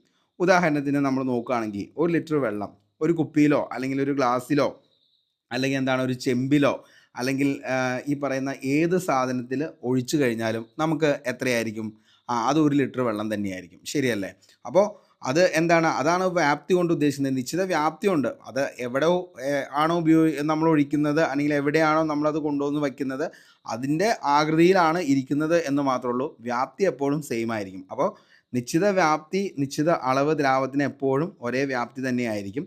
അപ്പോൾ ഏത് ഫോർ എക്സാമ്പിൾ ആണ് നമ്മൾ പറഞ്ഞത്, അതായത് ഇപ്പോൾ 1 ലിറ്റർ വെള്ളം ഏത് പാത്രത്തിൽ വെച്ച് കഴിഞ്ഞാലും അത് എന്തായിരിക്കും, 1 ലിറ്റർ തന്നെ വെള്ളമായിരിക്കും. ഓക്കെ, അത് ഗ്ലാസ്സിലൊഴിച്ചാലും അതേപോലെ തന്നെ കുപ്പിയിൽ വെച്ച് കഴിഞ്ഞാലും അതേപോലെ തന്നെ അത് കലത്തിലൊഴിച്ചാലും ചെമ്പിലൊഴിച്ചാലും എവിടെ ഒഴിച്ചാലും അതിൻ്റെ നിലവിൽ എത്ര തന്നെയായിരിക്കും, അതിൻ്റെ ലിറ്റർ അല്ലെങ്കിൽ അളവെന്ന് പറയുന്നത് സെയിം തന്നെയായിരിക്കും. ഓക്കെ, പക്ഷേ നിശ്ചിത രൂപമുണ്ടോ, നിശ്ചിത രൂപമില്ല. അതായത് ദ്രാവകങ്ങൾക്ക് അതിൻ്റേതായ ഒരു ആകൃതിയില്ല. അവ ഏത് പാത്രത്തിലാണോ ഉള്ളത് ആ പാത്രത്തിൻ്റെ രൂപം തന്നെ സ്വീകരിക്കുന്നു. അതുകൊണ്ടാണ് വെള്ളം ഒരു ഗ്ലാസിൻ്റെ രൂപത്തിലും അതേപോലെ തന്നെ ഒരു പാത്രത്തിൽ ആവുമ്പോൾ അത് ആ പാത്രത്തിൻ്റെ രൂപത്തിലും കാണപ്പെടുന്നത്. ഓക്കെ, അതേപോലെ തന്നെ ചലനശേഷിയുള്ള കണികകളാണ് എന്തിനുള്ളത്? ലിക്വിഡിനുള്ളത്. ദ്രാവകങ്ങളിലെ തന്മാത്രകളും അണുക്കളും കരങ്ങളിലേതിനേക്കാൾ കൂടുതൽ സ്വതന്ത്രമായിട്ടാണ് ചലിക്കുന്നത്. അവ ഒന്നിനോടൊന്ന് ചേർന്ന് നിൽക്കുന്നുണ്ടെങ്കിലും കരങ്ങളെപ്പോലെ ഒരു നിശ്ചിത സ്ഥാനത്ത് ഉറച്ചു നിൽക്കാതെ ഒഴുകി നീങ്ങാനായിട്ട് സാധിക്കുന്നു. ഇപ്പോൾ നമ്മൾ പറഞ്ഞു മരമാണെങ്കിലും കല്ലാണെങ്കിലും ഇതൊക്കെ എന്താണ് കൂടിച്ചേർന്നാണ് അത് ഇരിക്കുന്നത്. പക്ഷേ അതിൽ നിന്നും വ്യത്യസ്തമായിട്ട് ലിക്വിഡ് ഫോമിലാണെങ്കിൽ ഇതിനൊക്കെ എന്തുണ്ട്? ചലന സ്വാതന്ത്ര്യമുണ്ട് എന്നുള്ളത് കൂടി മനസ്സിലാക്കുക. അതായത് ഒഴുകാനുള്ള കഴിവ്, ഫ്ലൂയിഡിറ്റി, ഇത് എന്താണ്? ചലനശേഷി കാരണം ദ്രാവകങ്ങൾക്ക് എന്ത് ചെയ്യാൻ പറ്റും? ഒഴുകാനായിട്ട് പറ്റും. അതേപോലെ തന്നെ കംപ്രസ് ചെയ്യാനുള്ള ബുദ്ധിമുട്ട്, കരങ്ങളെപ്പോലെ ദ്രാവകങ്ങളെയും ഞെക്കി ചെറുതാക്കാൻ കംപ്രസ് ചെയ്യാനായിട്ട് എന്ത് ചെയ്യാൻ പറ്റത്തില്ല? നമുക്ക് പറ്റത്തില്ല. ഓക്കെ, അപ്പോൾ ഒരിക്കലും എന്ത് ചെയ്യാൻ പറ്റില്ല? കംപ്രസ് ചെയ്യാനായിട്ട് എന്തിനു പറ്റത്തില്ല? ഈ പറയുന്ന നമ്മുടെ ലിക്വിഡിനെ പറ്റത്തില്ല. അതേപോലെ തന്നെ പ്രതലബലം, അതായത് സർഫസ് ടെൻഷൻ എന്നാണ് പറയുന്നത്. ദ്രാവകങ്ങളുടെ ഉപരിതലത്തിൽ ഒരു തരം വലിഞ്ഞു മുറുകിയ അവസ്ഥ അനുഭവപ്പെടുന്നു. ഇതാണ് വെള്ളത്തുള്ളികൾ ഗോളാകൃതിയിൽ കാണപ്പെടുന്നതിനും ചെറിയ പ്രാണികൾ വെള്ളത്തിൽ പൊങ്ങിക്കിടക്കാനുള്ള കഴിവും എന്താണെന്ന് ചോദിച്ചാൽ അതാണ് അതിൻ്റെ പ്രതലബലം. ഇമ്പോർട്ടൻ്റ് ആണ്, ചോദിക്കാറുണ്ട്. വേണമെങ്കിൽ ഇങ്ങനെ തന്നെ ചോദിക്കാം. അതായത് ഒരു ചെറിയ പ്രാണി വെള്ളത്തിൽ പൊങ്ങിക്കിടക്കുന്നതിനുള്ള കാരണം എന്താണെന്ന് ചോദിച്ചു കഴിഞ്ഞാൽ എന്താണ്? ഈ പറയുന്ന എന്താണോ ദ്രാവകം, ആ ദ്രാവകം അതായത് വാട്ടറിൻ്റെ എന്താണ്? സർഫസ് ടെൻഷനാണ്, അതായത് പ്രതലബലമാണ്. എന്ത്? ഈ പറയുന്ന പ്രാണി വെള്ളത്തിൽ പൊങ്ങിക്കിടക്കാനുള്ള കാരണം എന്താണ് എന്ന് ചോദിച്ചാൽ, താഴെ പറയുന്നവയിൽ എന്താണ് എന്ന് ചോദിച്ചാൽ എന്താ? പ്രതലബലം, അതായത് സർഫസ് ടെൻഷനാണെന്നുള്ളത് മക്കളെ ഓർത്തു വയ്ക്കുക. ഓക്കെ, അതേപോലെ തന്നെ വിസ്കോസിറ്റി, ശ്വാനത, ഓക്കെ, അത് ദ്രാവകങ്ങൾക്ക് ഒഴുകാനുള്ള കഴിവിനെ പ്രതിരോധിക്കുന്നു. ഒരു ഗുണമാണിത്. അതായത് ഇപ്പോൾ തേനാണെങ്കിലും അതേപോലെ തന്നെ എണ്ണയൊക്കെ ആണെങ്കിലും എന്താണ്? വെള്ളത്തിലേക്കാൾ എന്താണ്? ശ്വാനത കൂടുതലാണ്. അതുകൊണ്ട് തന്നെ അവ സാവധാനം മാത്രമാണ് എന്ത് ചെയ്യത്തുള്ളൂ? ഒഴുകത്തുള്ളൂ. കാരണം ഇതെന്താണ്? ഇതിന് ശ്വാനത, അതായത് വിസ്കോസിറ്റി, ഓക്കെ, ഒഴുകാനുള്ള കഴിവിനെ പ്രതിരോധിക്കപ്പെടുന്ന ഒരു ഗുണമാണ് എന്തെന്ന് പറയുന്നത്? വിസ്കോസിറ്റി എന്ന് പറയുന്നത്. അതുകൊണ്ട് തന്നെ എന്ത് ചെയ്യത്തില്ല? ഇപ്പം നമ്മുടെ ജലം ഇപ്പം നമ്മളൊരു സർഫസിൽ വെച്ചു, ആ ജലം എന്ത് ചെയ്യും? പെട്ടെന്ന് ഒഴുകി നിലത്തേക്ക് ചാടിപ്പോവും. പക്ഷേ അതേപോലെ തന്നെ എന്താണ്? ഈ പറയുന്ന എണ്ണയോ അല്ലെങ്കിൽ ഒരു തേനോ നമ്മൾ അതിലേക്ക് ഒഴിച്ച് കഴിഞ്ഞാൽ എന്ത് ചെയ്യത്തില്ല? അത് ഒഴുകി പെട്ടെന്ന് താഴത്തേക്ക് പോകത്തില്ല. അതിൻ്റെ കാരണം എന്താ മക്കളെ? അതിൻ്റെ കാരണമാണെന്ത്? ഈ പറയുന്ന ശ്വാനത, അല്ലെങ്കിൽ അതിൻ്റെ ഇംഗ്ലീഷാണ് വിസ്കോസിറ്റി എന്നുള്ളത് ഓർത്ത് വയ്ക്കുക. അപ്പോൾ നമ്മൾ രണ്ട് കാര്യം പറഞ്ഞു ലിക്വിഡുമായി ബന്ധപ്പെട്ട്. ഒന്ന് പ്രതലബലം. ഓക്കെ, പ്രതലബലം എന്താണെന്ന് ചോദിച്ചു കഴിഞ്ഞാൽ എന്താ? അതായത് ജലത്തിൽ ഇപ്പോൾ എന്തെങ്കിലും ഒരു സാധനം, ഒരു ചെറിയ പ്രാണി ചാടിക്കഴിഞ്ഞാലും ആ പ്രാണി പൊങ്ങിക്കിടക്കുന്നതിനുള്ള കാരണം എന്താ? പ്രതലബലം. അതിനെയാണ് നമ്മൾ എന്തെന്ന് വിളിക്കുന്നത്? സർഫസ് ടെൻഷൻ എന്ന് പറയുന്നത്. ആക്ച്വലി അതേപോലെ തന്നെ ഇമ്പോർട്ടൻ്റ് ആണ് ശ്വാനത അല്ലെങ്കിൽ വിസ്കോസിറ്റി എന്ന് പറയുന്നത്. അതെന്താ? ശ്വാനത എന്ന് പറഞ്ഞു കഴിഞ്ഞാൽ ഇപ്പോൾ എന്തെങ്കിലും ഒരു പദാർത്ഥം നിലവിൽ എന്ത് ചെയ്യുന്നു? ഈ പറയുന്ന ഏതെങ്കിലും ഒരു സർഫസിലൂടെ ഒഴിച്ചു കഴിയുമ്പോൾ, അതായത് ഇപ്പോൾ എണ്ണയോ അതേപോലെ തന്നെ തേനൊക്കെ ഒരു സർഫസിലൂടെ ഒഴിച്ചു കഴിയുമ്പോൾ വെള്ളം വരുന്ന അതേ സ്പീഡിൽ എന്ത് ചെയ്യുന്നില്ല? അത് താഴത്തേക്ക് വരുന്നില്ല. അതിൻ്റെ കാരണം എന്താ? അതാണ് എന്തെന്ന് പറയുന്നത്? വിസ്കോസിറ്റി അല്ലെങ്കിൽ ശ്വാനത എന്ന് പറയുന്നത്. ഓക്കെ, അപ്പോൾ വളരെ വ്യക്തമായി തന്നെ മനസ്സിലായി എന്ന് കരുതുന്നു. ഏതൊക്കെയാണ് ഈ പറയുന്ന ലിക്വിഡ് ഫോമിൻ്റെ എക്സാമ്പിൾ എന്ന് ചോദിച്ചു കഴിഞ്ഞാൽ മക്കളെ, വെള്ളം, പാല്, എണ്ണ, ജ്യൂസ്, പെട്രോള്, മെർക്കുറി, ഇതൊക്കെ എന്തിന് ഉദാഹരണങ്ങളാണ്?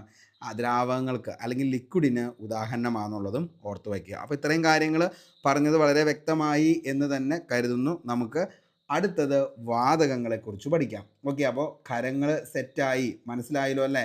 കാരണം വളരെ ഡീറ്റെയിൽ ആയിട്ട് തന്നെയാണ് പറഞ്ഞു പോകുന്നത്. കാരണം ഇനി ഒരു റിവിഷനുള്ള സമയം നമുക്കില്ല. അതുകൊണ്ട് പുതിയ പിള്ളേർക്കും അത് കൃത്യമായി തന്നെ മനസ്സിലാകാൻ വേണ്ടിയാണ് എക്സാമ്പിൾസ് ആയിട്ട് നമ്മൾ എന്ത് ചെയ്യുന്നത്? പറഞ്ഞു പോകുന്നത്. ഓക്കെ, ഇനി അടുത്തതാണ് എന്തെന്ന് പറയുന്നത്? വാതകങ്ങൾ എന്ന് പറയുന്നത് നിശ്ചിത ആകൃതിയോ വ്യാപ്തമോ ഇല്ലാത്തവയും തന്മാത്രകൾ തമ്മിലുള്ള അകലം വളരെ കൂടിയതുമായ പദാർത്ഥങ്ങളെയാണ് നമ്മൾ എന്തെന്ന് വിളിക്കുന്നത്? വാതകങ്ങൾ എന്ന് പറയുന്നത്. ഡെഫിനിഷൻ പഠിച്ചു വച്ചോ, ഇമ്പോർട്ടൻ്റ് ആണ്. എന്താണ്? നിശ്ചിത ആകൃതിയോ വ്യാപ്തമോ ഇല്ലാത്തവയും തന്മാത്രകൾ തമ്മിലുള്ള അകലം വളരെ കൂടിയതുമായ പദാർത്ഥങ്ങളെയാണ് നമ്മൾ എന്തെന്ന് വിളിക്കുന്നത്? വാതകങ്ങളെന്ന് വിളിക്കുന്നത്. അപ്പോൾ വാതകങ്ങൾ എന്താ? നിശ്ചിത ആകൃതിയോ വ്യാപ്തമോ എന്തില്ല? വാതകങ്ങൾക്കില്ല. തന്മാത്രകൾ തമ്മിലുള്ള അകലം വളരെ കൂടിയതുമായിട്ടുള്ളവയാണ് ഏതെന്ന് പറയുന്നത്? വാതകങ്ങൾ. നമുക്ക് അതിൻ്റെ സവിശേഷതകൾ നോക്കാം. ഓക്കെ, അപ്പോൾ വാതകങ്ങൾ അല്ലെങ്കിൽ ഗ്യാസസ് എന്നാണ് നമ്മൾ പറയുന്നത്. ദ്രവ്യത്തിൻ്റെ ഒരു പ്രധാന അവസ്ഥയാണ് എന്തെന്ന് പറയുന്നത്? വാതകങ്ങൾ. ഖരങ്ങളെയും ദ്രാവകങ്ങളെയും പോലെ വാതകങ്ങൾക്കൊരു നിശ്ചിത രൂപമോ നിശ്ചിത വ്യാപ്തിയോ ഇല്ല. അവ ഉൾക്കൊള്ളുന്ന പാത്രത്തിൽ പൂർണ്ണമായി വ്യാപിക്കുകയും ആ പാത്രത്തിൻ്റെ രൂപവും വ്യാപ്തിയും സ്വീകരിക്കുകയും ചെയ്യുന്നു. ഓക്കെ, അപ്പോൾ വാതകങ്ങൾക്ക് എന്തില്ല? ഇപ്പോൾ നമ്മൾ ഖരം പറഞ്ഞ പോലെ തന്നെ ഖരത്തിനൊരു നിശ്ചിത ആകൃതി ഉണ്ടായിരുന്നു, അതേപോലെ തന്നെ എന്തായിരുന്നു? വ്യാപ്തം ഉണ്ടായിരുന്നു. വാതകങ്ങൾ നമ്മൾ പറഞ്ഞു അതിനൊരു നിശ്ചിത ആകൃതി ഇല്ലെങ്കിലും എന്തുണ്ട്? വ്യാപ്തമുള്ളവയായിരുന്നു ദ്രാവകങ്ങൾ എന്ന് പറയുന്നത്. എന്നാൽ വാതകങ്ങൾ എന്ന് പറയുന്ന അതിലും വ്യത്യസ്തമായിട്ടാണ്. അതായത് എന്താണ്? ഈ പറയുന്ന വാതകങ്ങൾക്ക് ഒരു പ്രത്യേക എന്തില്ല? ഈ പറയുന്ന വ്യാപ്തിയില്ല, അതേപോലെ തന്നെ പ്രത്യേക ആകൃതിയുമില്ല. അപ്പോൾ വാതകങ്ങൾ എന്ന് പറയുന്ന ദൈവത്തിൻ്റെ പ്രധാന അവസ്ഥയാണ്. ഖരങ്ങളെയും ദ്രാവകങ്ങളെയും പോലെ തന്നെ വാതകങ്ങൾക്കൊരു നിശ്ചിത രൂപമോ അതേപോലെ തന്നെ നിശ്ചിത വ്യാപ്തമോ ഇല്ല. അവ ഉൾക്കൊള്ളുന്ന പാത്രത്തിൽ പൂർണ്ണമായും വ്യാപിക്കുകയും ആ പാത്രത്തിൻ്റെ രൂപവും വ്യാപ്തിയും എന്ത് ചെയ്യുന്നു? സ്വീകരിക്കുന്നു. അവയാണ് നമ്മൾ എന്തെന്ന് വിളിക്കുന്നത്? വാതകങ്ങൾ. മക്കളെ ശ്രദ്ധിക്കുക, വാതകങ്ങൾ അല്ലെങ്കിൽ ഗ്യാസസ് എന്ന് പറയുന്നത്. അപ്പോൾ ഗ്യാസിന് എന്തില്ല? ആകൃതിയില്ല. നമ്മൾ കണ്ടിട്ടുണ്ട് ഗ്യാസിന് എന്തില്ല? ഈ പറയുന്ന പ്രത്യേകിച്ച് ആകൃതി ഒന്നുമില്ല. കാരണം ഇപ്പോൾ ഹൈഡ്രജൻ ഫോർ എക്സാമ്പിൾ, അതിനെന്തില്ല? ഈ പറയുന്ന ഒരു കൃത്യമായിട്ടൊരു എന്താണ്? ആകൃതിയില്ല. അതേപോലെ തന്നെ അതിന് കൃത്യമായിട്ട് എന്തില്ല? ഒരു വ്യാപ്തവും ഇല്ല. ഹീലിയം അതിനെന്തില്ല? അതിന് കൃത്യമായിട്ടൊരു ആകൃതിയില്ല, കൃത്യമായിട്ട് എന്തില്ല? ഒരു വ്യാപ്തമില്ല. ഇപ്പോൾ തന്നെ വായു, ഓക്കെ, അതേപോലെ തന്നെ എന്താണ്? പ്രകൃതിവാതകം, നീരാവി, അങ്ങനെ ഉള്ള പല കാര്യങ്ങൾക്കും എന്തില്ല? ഈ പറയുന്ന നിശ്ചിതമായിട്ടൊരു ആകൃതിയില്ല. അതേപോലെ തന്നെ അതിന് നമുക്ക് പറയാൻ പാകത്തിനുള്ള ഒരു വ്യാപ്തവും അതിന് നിലവിൽ ഇല്ല. അങ്ങനെയുള്ളവയാണ് നമ്മൾ വാതകങ്ങൾ എന്ന് പറയുന്നത്. ഏറ്റവും പ്രധാന സവിശേഷതകൾ ഒന്നാമത്തെയാണ് നിശ്ചിത രൂപമില്ല എന്നുള്ളത് തന്നെയാണ് അതിൻ്റെ ഏറ്റവും പ്രധാന സവിശേഷത. അതായത് വാതകങ്ങൾക്ക് അവയുടേതായ ഒരു രൂപമില്ല. അവ ഉൾക്കൊള്ളുന്ന കണ്ടെയ്നറിൻ്റെ അല്ലെങ്കിൽ എന്താണോ പാത്രം അതിൻ്റെ ആകൃതി അല്ലെങ്കിൽ എന്താണോ അതുമായി ബന്ധപ്പെട്ട് അതുമായി അല്ലെങ്കിൽ അതിനെ സ്വീകരിക്കുന്നു. അതാണ് എന്തെന്ന് പറയുന്നത്? വാതകങ്ങൾ എന്ന്. അപ്പോൾ നിശ്ചിത രൂപമില്ല. അത് ഉൾക്കൊള്ളുന്ന പാത്രം എന്താണോ അല്ലെങ്കിൽ ഉൾക്കൊള്ളുന്ന കണ്ടെയ്നർ എന്താണോ അതിൻ്റെ രൂപമാണ് സ്വീകരിക്കുന്നത്. അങ്ങനെ തന്നെ പഠിച്ചു വെച്ചോ. നിശ്ചിത രൂപമില്ല. ഏത് കണ്ടെയ്നറിലാണോ ഇതിരിക്കുന്നത് അതിൻ്റെ രൂപമാണ് എന്ത് ചെയ്യുന്നത്? വാതകം അല്ലെങ്കിൽ ഗ്യാസസ് സ്വീകരിക്കുന്നത്. നിശ്ചിത വ്യാപ്തിയില്ല. വാതകങ്ങൾക്കൊരു നിശ്ചിത വ്യാപ്തിയില്ല. അവ ലഭ്യമായ സ്ഥലത്ത് പൂർണ്ണമായിട്ടും എന്ത് ചെയ്യും? വ്യാപിക്കുന്നു. ഒരു ചെറിയ കണ്ടെയ്നറിലായാലും വലിയ കണ്ടെയ്നറിലായാലും വാതകം അതിൽ നിറഞ്ഞു നിൽക്കും. ഓക്കെ, ഇപ്പോൾ നമ്മൾ എന്താണ് ഒരു 5 കിലോൻ്റെ കണ്ടെയ്നർ എടുക്കുകയാണെങ്കിൽ അതിൻ്റെ അകത്ത് എന്ത് ചെയ്യും? ഈ പറയുന്ന വാതകം എന്ത് ചെയ്യും? ഫുൾ വ്യാപിച്ചിരിക്കും. 10 ആണെങ്കിലും എന്ത് ചെയ്യും? 10ൻ്റെ അകത്ത് ഫുള്ളായിട്ട് അത് എന്ത് ചെയ്യും? വ്യാപിച്ചിരിക്കും. അപ്പോൾ അതിന് പ്രത്യേക ഒരു വ്യാപ്തിയില്ല. ഉൾക്കൊള്ളുന്ന കണ്ടെയ്നറിൻ്റെ ആകൃതിയും അതേപോലെ തന്നെ ഉൾക്കൊള്ളുന്ന കണ്ടെയ്നറിൻ്റെ വ്യാപ്തവുമായിരിക്കും അത് എന്ത് ചെയ്യുന്നത്? സ്വീകരിക്കുന്നത്. അകന്നു മാറുന്ന കണികകൾ.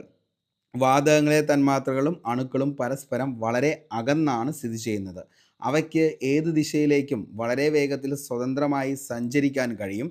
കണികൾക്കിടയിൽ ആകർഷണ ബലം വളരെ കുറവാണ്. ഇപ്പോൾ നമ്മൾ സോളിഡ് പറഞ്ഞു, അതേപോലെ തന്നെ ലിക്വിഡ് പറഞ്ഞു. അപ്പോൾ ഈ രണ്ടെണ്ണത്തിൻ്റെ അകത്ത് എന്തുണ്ട്?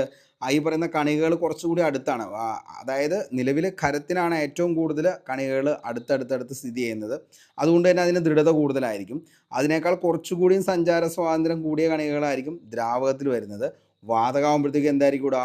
അതിനേക്കാൾ കൂടുതൽ എന്താണ്? സഞ്ചാര സ്വാതന്ത്ര്യം ഉണ്ടാവും. അതേപോലെ തന്നെ കണികകളുടെ അകലം എന്ന് പറയുന്നത് അതിനേക്കാൾ കൂടുതൽ ആയിരിക്കും ഏതിൽ വരുന്നത്? വാതകത്തിൽ വരുന്നത്. മനസ്സിലായോ?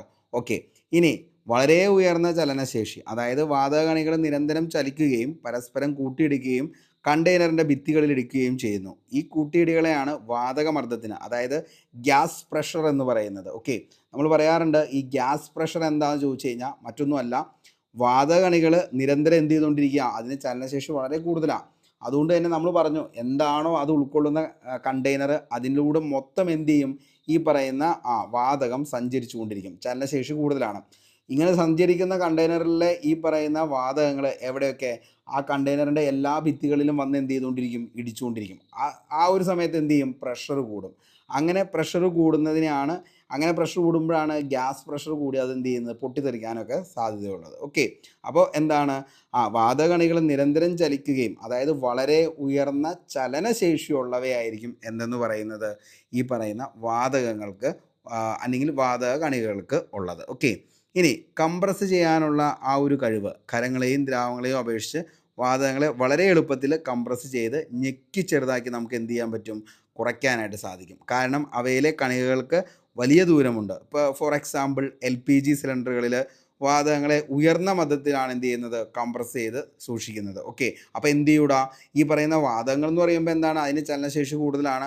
അപ്പോൾ അതിന് എന്ത് ചെയ്യാം, മാക്സിമം കംപ്രസ് ചെയ്യാം. അപ്പോൾ ആ ഇരിക്കുന്ന കണ്ടെയ്നറിൻ്റെ ആ ഒരു കേപ്പബിലിറ്റി, അത് ഉൾക്കൊള്ളാൻ പറ്റുന്ന അത്രയും സ്ട്രോങ് ആണെങ്കിൽ അത്രയധികം എന്ത് ചെയ്യാം, ഈ പറയുന്ന വാതകങ്ങളെ നമുക്ക് അതിൻ്റെ അകത്ത് കംപ്രസ് ചെയ്ത് എന്ത് ചെയ്യാം, നിറയ്ക്കാനായിട്ട് പറ്റും. ഓക്കെ, അപ്പോൾ ഉൾക്കൊള്ളുന്ന ആ ഒരു എന്താണ്, കണ്ടെയ്നറിൻ്റെ ബലവും അതേപോലെ തന്നെ എന്താണ്, അതിലേക്ക് കൊടുക്കുന്ന പ്രഷറിനെ അനുസരിച്ച് നമുക്ക് എന്ത് ചെയ്യാം, ഈ പറയുന്ന വാതകങ്ങളെ അതിൽ മാക്സിമം എന്ത് ചെയ്യാം, നിറയ്ക്കാനായിട്ട് നമുക്ക് പറ്റും. ഓക്കെ, അപ്പോൾ കംപ്രസ് ചെയ്യാനുള്ള കഴിവെന്ന് പറയുന്നത് ഏതിനെ അപേക്ഷിച്ച്, ഖരത്തിനെ അപേക്ഷിച്ചാണെങ്കിലും അതേപോലെ തന്നെ ലിക്വിഡിനെ അപേക്ഷിച്ചാണെങ്കിലും ഗ്യാസിന് കൂടുതലാണെന്നുള്ളത് മനസ്സിലാക്കി വെക്കുക. മനസ്സിലായോ? അപ്പോൾ എന്ത് ചെയ്യാം, കംപ്രസ് ചെയ്യാനുള്ള കഴിവ് കൂടുതൽ ഏതിനാണ്, ഗ്യാസസിനാണെന്നുള്ളത് ഓർത്ത് വയ്ക്കുക. അപ്പോൾ അതാണ് അതിൻ്റെ ഏറ്റവും വലിയ എക്സാമ്പിളാണ് LPG സിലിണ്ടർ എന്ന് പറയുന്നത്. ഓക്കെ, അപ്പോൾ അങ്ങനെ ഉയർന്ന മർദ്ദത്തിൽ കംപ്രസ് ചെയ്താണ് നിലവിൽ എന്ത് ചെയ്യുന്നത്, LPG, അതായത് ലിക്വിഫൈഡ് പെട്രോളിയം ഗ്യാസ് അതിൻ്റെ അകത്ത് നിറയ്ക്കുന്നത്. ഓക്കെ, ഇനി വ്യാപിക്കാനുള്ള കഴിവ്, അതായത് ഡിഫ്യൂഷൻ എന്നാണ് പറയുന്നത് വ്യാപിക്കാനുള്ള കഴിവിനെ. അപ്പോൾ വാതകങ്ങൾക്ക് വളരെ വേഗത്തിൽ എന്ത് ചെയ്യാം, പരസ്പരം കലരാനും വ്യാപിക്കാനുമുള്ള കഴിവുണ്ട്. ഒരു മുറിയുടെ ഒരു കോണിൽ ഒരു പെർഫ്യൂം തളിച്ച് കഴിഞ്ഞാൽ തന്നെ നമുക്കത് മനസ്സിലാക്കാം. എന്താ, ആ പെർഫ്യൂമിൻ്റെ മണം എന്ന് പറയുന്നത് എന്ത് ചെയ്യും, ആ മുറിയിൽ മൊത്തം വ്യാപിക്കും. ശരിയല്ലേ?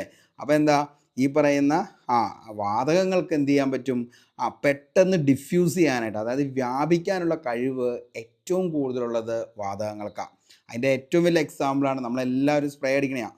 സ്പ്രേ അടിച്ച് കഴിയുമ്പോഴത്തേക്ക് എന്ത് ചെയ്യും, ഈ പറയുന്ന വാതകങ്ങളല്ലേ, അതെന്ത് ചെയ്യും, അപ്പം തന്നെ അതെന്ത് ചെയ്യും, എല്ലാ സ്ഥലങ്ങളിലേക്കും വ്യാപിക്കും. ഡിഫ്യൂഷൻ അത് ഏറ്റവും കൂടുതലുള്ളത് എന്തിനാണെന്ന് ചോദിച്ചു കഴിഞ്ഞാൽ ഏതിനാണ്, ഈ പറയുന്ന വാതകങ്ങൾക്കാണ് ഡിഫ്യൂഷൻ അല്ലെങ്കിൽ വ്യാപിക്കാനുള്ള കഴിവ് ഏറ്റവും കൂടുതലുള്ളത് എന്തിനാണ് എന്ന് ചോദിച്ചു കഴിഞ്ഞാൽ അത് ഗ്യാസസിനാണെന്നുള്ളത് ഓർത്ത് വയ്ക്കുക. അപ്പോൾ അതിൻ്റെ ഏറ്റവും നല്ല എക്സാമ്പിളാണ് ഈ പറയുന്ന പെർഫ്യൂമിൽ നമ്മൾ എന്ത് ചെയ്യുന്നു, പെർഫ്യൂം എടുത്ത് മുറിയിൽ വെച്ച് നമ്മൾ അടിച്ച് ചെയ്യുമ്പോൾ ആ മുറിയിൽ മൊത്തം പെർഫ്യൂമിൻ്റെ മണം വരുന്നതിനുള്ള കാരണമെന്ന് പറയുന്നത്. ഓക്കെ, ഇനി കുറഞ്ഞ സാന്ദ്രത, മറ്റ് ദ്രവ്യാവസ്ഥകളെ അപേക്ഷിച്ച് വാതകങ്ങൾക്ക് സാന്ദ്രത വളരെ കുറവാണ്. ഓക്കെ, പിന്നെ ഇതിൻ്റെ ഏറ്റവും എക്സാമ്പിളായിട്ട് നമ്മൾ പറയുകയാണെങ്കിൽ ഏതൊക്കെയാണ് ഈ പറയുന്ന ഗ്യാസസ് എന്ന് വെച്ച് കഴിഞ്ഞാൽ നമുക്കെല്ലാം പറയാം. വായു, അതേപോലെ തന്നെ എന്താണ്, ഈ പറയുന്ന oxygen, nitrogen, carbon dioxide തുടങ്ങിയ വാതകങ്ങളുടെ മിശ്രിതം ആണ് ഈ പറയുന്ന വായു. അതേപോലെ തന്നെ ഹൈഡ്രജൻ, ഹീലിയം, പ്രകൃതിവാതകം, നീരാവി, ഇതൊക്കെ എന്തിന് ഉദാഹരണ, ഗ്യാസ് ഫോമിന് ഉദാഹരണമാണ്. വളരെ വ്യക്തമായി തന്നെ മനസ്സിലായി എന്ന് കരുതുന്നു. നമുക്ക് അടുത്ത ഒരു ദ്രവ്യത്തിൻ്റെ നമുക്ക് അടുത്തൊരു ഫോമിലേക്ക് പോകാം. അടുത്തതാണ് പ്ലാസ്മ എന്ന് പറയുന്നത്. ഓക്കെ, അപ്പോൾ പ്ലാസ്മ എന്താണ്, പ്രപഞ്ചത്തിലെ ദ്രവ്യം ഏറ്റവും കൂടുതൽ കാണപ്പെടുന്ന അവസ്ഥ, അതിനെയാണ് എന്തെന്ന് വിളിക്കുന്നത്, പ്ലാസ്മ എന്ന് വിളിക്കുന്നത്. അപ്പോൾ പ്രപഞ്ചത്തിൽ ഏറ്റവും കൂടുതൽ കാണപ്പെടുന്ന ദ്രവ്യത്തിൻ്റെ അവസ്ഥയ്ക്ക് പറയുന്നതാണ് പ്ലാസ്മ. മക്കളെ, ഏറ്റവും കൂടുതൽ PSC എക്സാമുകളിൽ ചോദിച്ചൊരു ചോദ്യമാണ്, ദ്രവ്യത്തിൻ്റെ 4ാമത്തെ അവസ്ഥ ഏതാണെന്ന് ചോദിച്ചാൽ അതിൻ്റെ ഉത്തരവും ഏത് തന്നെയാണ്, പ്ലാസ്മയാണ്. ഓക്കെ, അപ്പോൾ ദ്രവ്യത്തിൻ്റെ 4ാമത്തെ അവസ്ഥ ഏതാണെന്ന് ചോദിച്ചാൽ മക്കളെ വെരി വെരി ഇമ്പോർട്ടൻ്റ്, ഏതാണ്, പ്ലാസ്മയാണ് ദ്രവ്യത്തിൻ്റെ 4ാമത്തെ അവസ്ഥ എന്ന് പറയുന്നത്. ഓക്കെ, നമുക്ക് നോക്കാം അതിൻ്റെ ബാക്കി സവിശേഷതകൾ. ഓക്കെ, നമ്മൾ പറഞ്ഞു, അതായത് പ്രപഞ്ചത്തിലെ ദ്രവ്യം ഏറ്റവും കൂടുതൽ കാണപ്പെടുന്നത് ഏതവസ്ഥയിലാണെന്ന് ചോദിച്ചു കഴിഞ്ഞാൽ അത് പ്ലാസ്മ അവസ്ഥയിലാണ്. ഓക്കെ, ദ്രവ്യത്തിൻ്റെ 4ാമത്തെ അവസ്ഥയാണ് പ്ലാസ്മ എന്ന് പറയുന്നത്. അപ്പോൾ ഖരം, ദ്രാവകം, വാതകം, അതിനുശേഷമാണ് പ്ലാസ്മ. എന്നിവയിൽ നിന്നും തികച്ചും, അതായത് ഇപ്പോൾ ഖരമാണെങ്കിലും ദ്രാവകമാണെങ്കിലും വാതകമാണെങ്കിലും ഇവയിൽ നിന്നെല്ലാം തികച്ചും വ്യത്യസ്തമായ ഒരു അവസ്ഥയാണ് എന്തെന്ന് പറയുന്നത്, പ്ലാസ്മ അവസ്ഥ എന്ന് പറയുന്നത്. അതായത് ഉയർന്ന ഊഷ്മാവിൽ ശക്തമായ വൈദ്യുത മണ്ഡലത്തിലോ ഒരു വാതകത്തെ ചൂടാക്കുമ്പോഴാണ് പ്ലാസ്മ രൂപം കൊള്ളുന്നത്. ഓക്കെ, അപ്പോൾ എങ്ങനെയാണ്, അതായത് ഇപ്പോൾ ഖരം പോലെയല്ല, ദ്രാവകം പോലെയുമല്ല, അതേപോലെ തന്നെ എന്താണ്, വാതകം പോലെയുമല്ല എന്തെന്ന് പറയുന്നത്, പ്ലാസ്മ എന്ന് പറയുന്നത്. ഓക്കെ, അതായത് എങ്ങനെയാ, ഉയർന്ന ഊഷ്മാവിലോ ശക്തമായ വൈദ്യുത മണ്ഡലത്തിലോ ഒരു വാതകത്തെ ചൂടാക്കുമ്പോഴാണ് എന്തുണ്ടാകുന്നത്, പ്ലാസ്മ ഉണ്ടാകുന്നത്. ഓക്കെ, അപ്പോൾ പ്ലാസ്മ എങ്ങനെയാണ് വ്യത്യസ്തമാകുന്നതെന്ന് ചോദിച്ചു കഴിഞ്ഞാൽ സാധാരണ വാതകങ്ങളിലും ആറ്റങ്ങളിലും തന്മാത്രകളിലും അവയുടെ ഇലക്ട്രോണുമായി ചേർന്ന് ഒരു നിഷ്പക്ഷ അവസ്ഥയിൽ, അതായത് ന്യൂട്രൽ സ്റ്റേറ്റ് നിലകൊള്ളുന്നു. എന്നാൽ പ്ലാസ്മയിൽ ഊർജം വളരെ ഉയർന്നതിനാൽ ഈ ആറ്റങ്ങളിൽ നിന്നും തന്മാത്രകളിൽ നിന്നും ഇലക്ട്രോണുകൾ വേർപെട്ടു പോകുന്നു. ഈ പ്രക്രിയ അയണീകരണം അല്ലെങ്കിൽ അയോണൈസേഷൻ എന്നാണ് പറയുന്നത്. അയണീകരണം സംഭവിക്കുമ്പോൾ വാതകം പോസിറ്റീവ് ചാർജുള്ള അയോണുകൾ നെഗറ്റീവ് ചാർജുള്ള സ്വതന്ത്ര ഇലക്ട്രോണുകളും അടങ്ങിയ ഒരു മിശ്രിതമായി മാറുന്നു. മൊത്തത്തിൽ പ്ലാസ്മ വൈദ്യുതപരമായി നിഷ്പക്ഷമായിരിക്കും. അതായത് പോസിറ്റീവ് നെഗറ്റീവ് ചാർജുകളുടെ എണ്ണം ഏകദേശം തുല്യമായിരിക്കും. പക്ഷേ അതിൽ സ്വതന്ത്രമായി ചലിക്കുന്ന ചാർജുള്ള കണികകൾ അടങ്ങിയിരിക്കുന്നു. ഓക്കെ, അതിനെയാണ് നമ്മൾ എന്തെന്ന് വിളിക്കുന്നത്? പ്ലാസ്മ. പ്ലാസ്മയുടെ പ്രധാന സവിശേഷത എന്താണെന്ന് ചോദിച്ചു കഴിഞ്ഞാൽ ചാർജുള്ള കണികകൾ, അയോണുകളും സ്വതന്ത്ര ഇലക്ട്രോണുകളും അടങ്ങിയിരിക്കുന്നു. ഇത് പ്ലാസ്മ വൈദ്യുതപരമായി ചാലകമാക്കുന്നു. അപ്പോൾ പ്ലാസ്മയെ വൈദ്യുതപരമായി ചാലകമാക്കുന്നത് ചാർജുള്ള കണികകളാണ്. ഓക്കെ, ഇനി വൈദ്യുതകാന്തിക സ്വാധീനം. ചാർജുള്ള കണികകൾ ഉള്ളതിനാൽ വൈദ്യുതകാന്തിക ക്ഷേത്രങ്ങളോട് ഇലക്ട്രോമാഗ്നറ്റിക് ഫീൽഡ്, അതിനെയാണ് എന്തെന്ന് പറയുന്നത്? വൈദ്യുതകാന്തിക ക്ഷേത്രം എന്ന് പറയുന്നത്. ഈ പ്ലാസ്മ ശക്തമായി പ്രതികരിക്കുന്നു. ഇത് പ്ലാസ്മയെ നിയന്ത്രിക്കാനും മാനിപ്പുലേറ്റ് ചെയ്യാനും സഹായിക്കുന്നു. വളരെ ഉയർന്ന ഊഷ്മാവാണ് പ്ലാസ്മയ്ക്ക്. പ്ലാസ്മ രൂപപ്പെടുന്ന വളരെ ഉയർന്ന താപനില എപ്പോഴും പ്ലാസ്മയ്ക്ക് ആവശ്യമാണ്. പ്രപഞ്ചത്തിലെ ഏറ്റവും സാധാരണമായ അവസ്ഥ, പ്രപഞ്ചത്തിലെ ഭൂരിഭാഗം ദ്രവ്യവും പ്ലാസ്മ അവസ്ഥയിലാണ് നിലകൊള്ളുന്നത്. അതായത് നക്ഷത്രങ്ങൾ, സൂര്യൻ ഉൾപ്പെടെ നെബുലകൾ, നക്ഷത്രാന്തര ദ്രവ്യം എന്നിവയെല്ലാം പ്ലാസ്മ രൂപത്തിലാണ്. പ്രകാശ നിർമ്മാണം. പ്ലാസ്മയ്ക്ക് പ്രകാശം പുറത്തുവിടാൻ കഴിയും. നിയോൺ ലൈറ്റുകൾ, ഫ്ലൂറസൻ ലൈറ്റുകൾ, മിന്നൽ എന്നിവയെല്ലാം പ്ലാസ്മയ്ക്ക് ഉദാഹരണമാണ്. അപ്പോൾ താഴെ പറയുന്നവയിൽ പ്ലാസ്മയ്ക്ക് ഉദാഹരണം എന്താണെന്ന് ചോദിച്ചാൽ പ്രകാശ നിർമ്മാണവുമായി ബന്ധപ്പെട്ട എല്ലാം, അതായത് പ്ലാസ്മയ്ക്ക് ഉദാഹരണമാണ്. പ്ലാസ്മയുടെ ഏറ്റവും നല്ല ഉദാഹരണങ്ങളാണ് സൂര്യനും നക്ഷത്രങ്ങളും. ഇവയെല്ലാം ചൂടുള്ള പ്ലാസ്മ കൊണ്ടാണ് നിർമ്മിച്ചിരിക്കുന്നത്. അപ്പോൾ സൂര്യനാണെങ്കിലും നക്ഷത്രങ്ങളാണെങ്കിലും ഇവയെല്ലാം എന്താ? ചൂടുള്ള പ്ലാസ്മ കൊണ്ടാണ് നിർമ്മിച്ചിരിക്കുന്നത്. മിന്നൽ, ഇടിമിന്നൽ, ഇതൊക്കെ എന്താ? ഒരു തരം പ്ലാസ്മ തന്നെയാണ്. നിയോൺ ലൈറ്റുകൾ, ഫ്ലൂറസൻ ലൈറ്റുകൾ, ഇവയിൽ വാതകങ്ങളിലൂടെ വൈദ്യുതി കടത്തിവിടുമ്പോൾ പ്ലാസ്മ ഉണ്ടാവുകയും അത് പ്രകാശം പുറത്തുവിടുകയും ചെയ്യുന്നു. അതേപോലെ തന്നെ ഒറോറ, നമുക്കറിയാം വടക്കൻ ദക്ഷിണ ധ്രുവങ്ങളിലെ പ്രകാശമാണ് ഒറോറ. ഭൂമിയുടെ കാന്തിക ക്ഷേത്രത്തിൽ സൂര്യനിൽ നിന്നുള്ള ചാർജുള്ള കണികൾ പ്രവേശിച്ച് അന്തരീക്ഷത്തിലെ വാതകങ്ങളുമായി പ്രവർത്തിക്കുമ്പോൾ പ്ലാസ്മ രൂപപ്പെട്ട് പ്രകാശം പുറത്തുവിടുന്നു. ടി വി സ്ക്രീൻ, പഴയ പ്ലാസ്മ ടി വിയിലും പ്ലാസ്മ സാങ്കേതിക വിദ്യയാണ് ഉപയോഗിച്ചിരിക്കുന്നത്.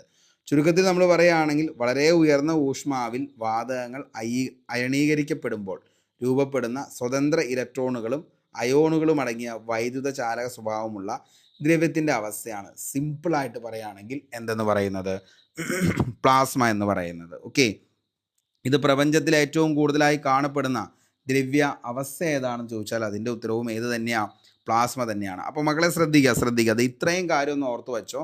അതായത് വളരെ ഉയർന്ന ഊഷ്മാവിൽ വാതകങ്ങൾ അയണീകരിക്കപ്പെടുമ്പോൾ രൂപപ്പെടുന്ന സ്വതന്ത്ര ഇലക്ട്രോണുകളും അയോണുകളുമടങ്ങിയ വൈദ്യുതചാലക സ്വഭാവമുള്ള ദ്രവ്യത്തിൻ്റെ അവസ്ഥയ്ക്ക് പറയുന്നതാണ് പ്ലാസ്മ എന്ന്. സംഭവം കിട്ടിയോ? അതായത് വളരെ ഊഷ്മാവിൽ എന്ത് ചെയ്യുന്നു? വാതകങ്ങൾ അയോണീകരിക്കപ്പെടുമ്പോൾ രൂപപ്പെടുന്ന സ്വതന്ത്ര ഇലക്ട്രോണുകൾ, അയോണുകളും അതേപോലെ തന്നെ എന്താണ് അയോണുകൾ അടങ്ങിയ വൈദ്യുത ചാലക സ്വഭാവമുള്ള ദ്രവ്യത്തിൻ്റെ അവസ്ഥയാണ് നമ്മൾ എന്തെന്ന് വിളിക്കുന്നത്? പ്ലാസ്മ എന്ന് പറയുന്നത്. ഓക്കെ, അപ്പോൾ ഇത്രയും കാര്യം ഒന്ന് ഓർത്ത് വയ്ക്കുക. അതേപോലെ തന്നെ പ്ലാസ്മയുടെ പ്രധാനപ്പെട്ട സവിശേഷതകൾ, അതായത് പ്രപഞ്ചത്തിലെ ദ്രവ്യം ഏറ്റവും കൂടുതൽ കാണപ്പെടുന്ന അവസ്ഥ, സൂര്യൻ്റെയും നക്ഷത്രങ്ങളുടെയും കേന്ദ്രഭാഗത്ത് ദ്രവ്യം കാണപ്പെടുന്ന അവസ്ഥ, സൂര്യൻ്റെയും നക്ഷത്രങ്ങളുടെയും തിളക്കത്തിനുള്ള കാരണം എന്താണെന്ന് ചോദിച്ചാൽ അതിൻ്റെ ഉത്തരവും പ്ലാസ്മ തന്നെയാണ്. വളരെ ഉയർന്ന താപനില കാരണമാണ് നക്ഷത്രങ്ങളിൽ plasma സൃഷ്ടിക്കപ്പെടുന്നത്.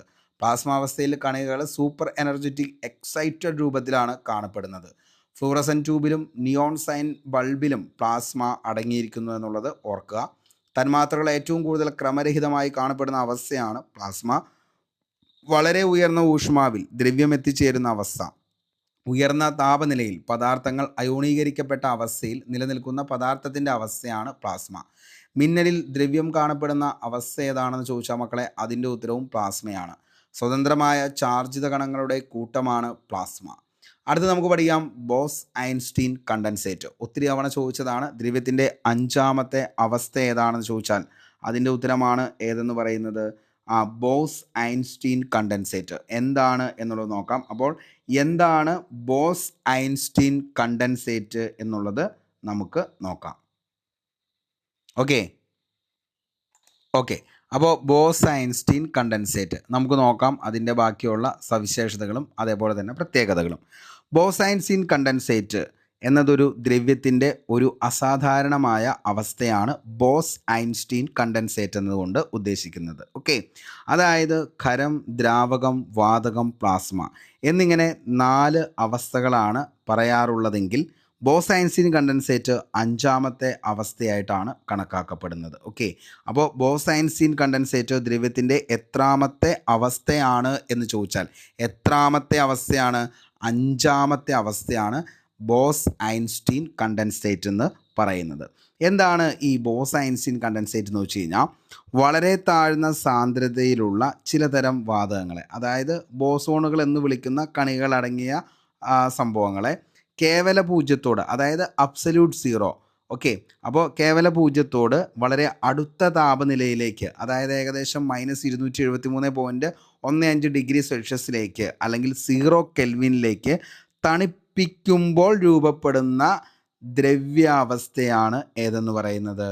Yes, boss Einstein condensate. Okay, അപ്പോൾ എന്താണ് ബോസ് ഐൻസ്റ്റീൻ കണ്ടൻസേറ്റ് എന്ന് ചോദിച്ചാൽ, വളരെ താഴ്ന്ന സാന്ദ്രതയിലുള്ള ചിലതരം വാതകങ്ങളെ, അതായത് ബോസോണുകൾ എന്ന് വിളിക്കപ്പെടുന്ന കണികൾ അടങ്ങിയത്, ഇവയെ കേവല പൂജ്യത്തോട്, അതായത് അബ്സല്യൂട്ട് സീറോ വരെ അടുത്ത താപനിലയിലേക്ക്, അതായത് ഏകദേശം -273.15 ആ ഡിഗ്രി സെൽഷ്യസിലേക്ക് അല്ലെങ്കിൽ 0 കെൽവിനിലേക്ക് തണുപ്പിക്കുമ്പോൾ രൂപപ്പെടുന്ന ദ്രാവക അവസ്ഥയാണ് നമ്മൾ എന്തെന്ന് വിളിക്കുന്നത്? Boss Einstein condensate. അപ്പോൾ വളരെ താഴ്ന്ന സാന്ദ്രതയുള്ള ചിലതരം വാതകങ്ങളെ, അതായത് ബോസോണുകൾ എന്ന് വിളിക്കപ്പെടുന്ന വാതകങ്ങളെയാണ്, അല്ലെങ്കിൽ കണികളടങ്ങിയ വാതകങ്ങളെ നമ്മൾ എന്ത് ചെയ്യുന്നു? ഈ പറയുന്ന -273 ഡിഗ്രി സെൽഷ്യസിലേക്ക് എന്ത് ചെയ്യുന്നു? അതിനെ തണുപ്പിക്കുമ്പോൾ ഉണ്ടാകുന്ന അവസ്ഥയ്ക്ക് പറയുന്ന പേരാണ് ബോസ് ഐൻസ്റ്റീൻ കണ്ടൻസേറ്റ് എന്നുള്ളത് ഓർത്തു വയ്ക്കുക. ഈ താപനിലയിൽ സാധാരണയായി വ്യത്യസ്തമായി കാണപ്പെടുന്ന അനേകം ആറ്റങ്ങൾ ഒന്നു ചേർന്ന് ഒരു സൂപ്പർ ആറ്റം പോലെ പെരുമാറാൻ തുടങ്ങുന്നു. ഒരേ ആറ്റത്തിൻ്റെയും അതേപോലെ തന്നെ വ്യക്തിപരമായ സ്വഭാവങ്ങൾ നഷ്ടപ്പെടുകയും അതേപോലെ തന്നെ അവയെല്ലാം ഒരു ക്വാണ്ടം അവസ്ഥയിലേക്ക് മാറുകയും ഒരു വലിയ തരംഗമായി, അതായത് വേവ് ഫംഗ്ഷനായിട്ട് ഏകീകൃതമായി പ്രവർത്തിക്കുകയും ചെയ്യുന്നു. ലളിതമായിട്ട് നമ്മൾ പറയുകയാണെങ്കിൽ എല്ലാ ആറ്റങ്ങളും ഒന്നിച്ച് ഒരു ഒറ്റ കണികയായി മാറുന്നു എന്ന് നമുക്ക് വേണമെങ്കിൽ പറയാം. ഇതിൻ്റെ പേരിൽ അപ്പോൾ എന്താണ്? നിലവിൽ താപനിലയിൽ സാധാരണയായി വ്യത്യസ്തമായി കാണപ്പെടുന്ന അനേകം ആറ്റങ്ങൾ ഒത്തുചേർന്ന ഒരു സൂപ്പർ ആറ്റം പോലെ എന്ത് ചെയ്യുന്നു? മാറുന്നു. ഇന്ത്യൻ ഭൗതിക ശാസ്ത്രജ്ഞനായിട്ടുള്ള സത്യേന്ദ്രനാഥ ബോസും ആൽബർട്ട് ഐൻസ്റ്റീനും ചേർന്നാണ് 1920 ഈ ഒരു സൈദ്ധാന്തികമായി ഈ ഒരു അവസ്ഥയെക്കുറിച്ച് പ്രവചിച്ചത്. ബോസ് കണികളുടെ സ്വഭാവത്തെക്കുറിച്ചുള്ള പഠനങ്ങൾ ഇതിനെ അടിസ്ഥാനമായത്. ഓക്കെ, അപ്പോൾ എങ്ങനെയാണ് ഇത് നിർമ്മിക്കുന്നതെന്ന് ചോദിച്ചു കഴിഞ്ഞാൽ, ബോസ് ഐൻസ്റ്റീൻ കണ്ടൻസേറ്റ് നിർമ്മിക്കുന്നതിന് സങ്കീർണമായ ഒരു പ്രക്രിയയിലൂടെയാണ് ബോസ് ഐൻസ്റ്റീൻ കണ്ടൻസേറ്റ് നിർമ്മിക്കുന്നത്. അതായത് ആദ്യം ചില പ്രത്യേകതര മാറ്റങ്ങൾ, ഉദാഹരണത്തിന് ഇപ്പോൾ നമുക്ക് നോക്കുകയാണെങ്കിൽ റുബീഡിയം മാറ്റങ്ങൾ ഒരു നേർത്ത പാളി എടുക്കുന്നു.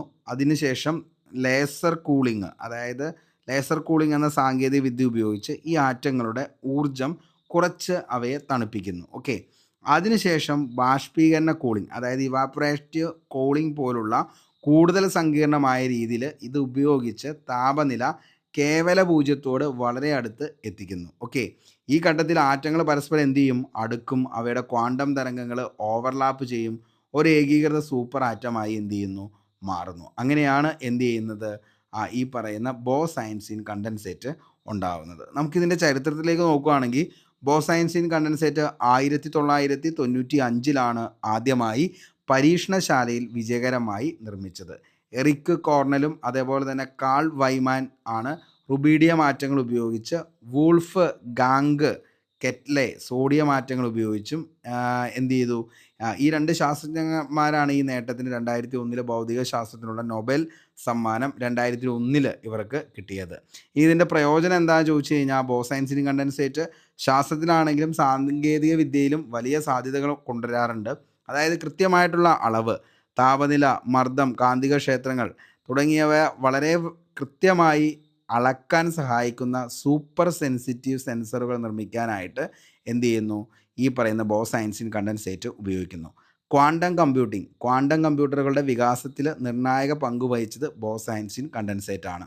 അടിസ്ഥാന ഭൗതിക ശാസ്ത്ര പഠനം, അതായത് ക്വാണ്ടം മെക്കാനിക്സിൻ്റെ അടിസ്ഥാന തത്വങ്ങളെക്കുറിച്ച് കൂടുതൽ പഠിക്കാൻ ഇത് സഹായിക്കുന്നു. ആറ്റം ലേസറുകൾ, സാധാരണ ലേസറുകളിലെ ഫോട്ടോണുകൾ ഉപയോഗിക്കുന്നത് പോലെ തന്നെ ആറ്റം ലേസറുകൾ ഏകീകരണമായി ചലിക്കുന്ന ആറ്റങ്ങളുടെ കിരണങ്ങൾ ഉണ്ടാക്കാൻ ഈ പറയുന്ന ബോസ് ഐൻസ്റ്റീൻ കണ്ടൻസേറ്റിനെ നമുക്ക് ഉപയോഗിക്കാം. ചുരുക്കത്തിൽ പറയുകയാണെങ്കിൽ ബോസ് ഐൻസ്റ്റീൻ കണ്ടൻസേറ്റ് എന്നത് ഒരു അതിശൈത്യത്തിൽ രൂപപ്പെടുന്ന ദ്രവ്യത്തിൻ്റെ ഒരു പ്രത്യേക അവസ്ഥയാണ് എന്തെന്ന് പറയുന്നത് ബോസ് ഐൻസ്റ്റീൻ കണ്ടൻസേറ്റ്.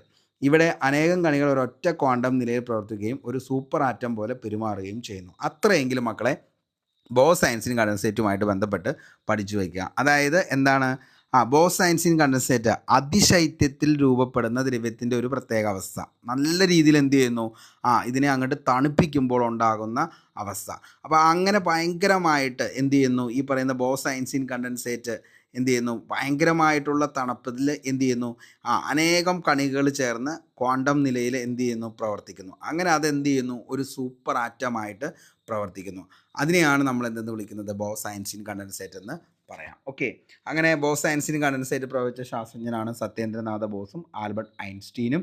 2001 ആൽക്കലി ആറ്റങ്ങളെ നേർപ്പിച്ച വാദങ്ങളിൽ ബോസ് ഐൻസ്റ്റീൻ ഘനീഭവിച്ചതും കണ്ടൻസേറ്റുകളുടെ ഗുണങ്ങളെക്കുറിച്ച് ആദ്യകാല പഠനങ്ങൾക്ക് നൊബേൽ സമ്മാനം ലഭിച്ചത് എറിക് എ കോണലും വോൾഫിംഗ് കാറ്റ്ലിയും അതേപോലെ തന്നെ കാൾ ഇ വൈമാൻ. നമ്മൾ പറഞ്ഞു അത് എങ്ങനെയാണെന്നുള്ളതിനെക്കുറിച്ച് വളരെ വ്യക്തമായിട്ട്.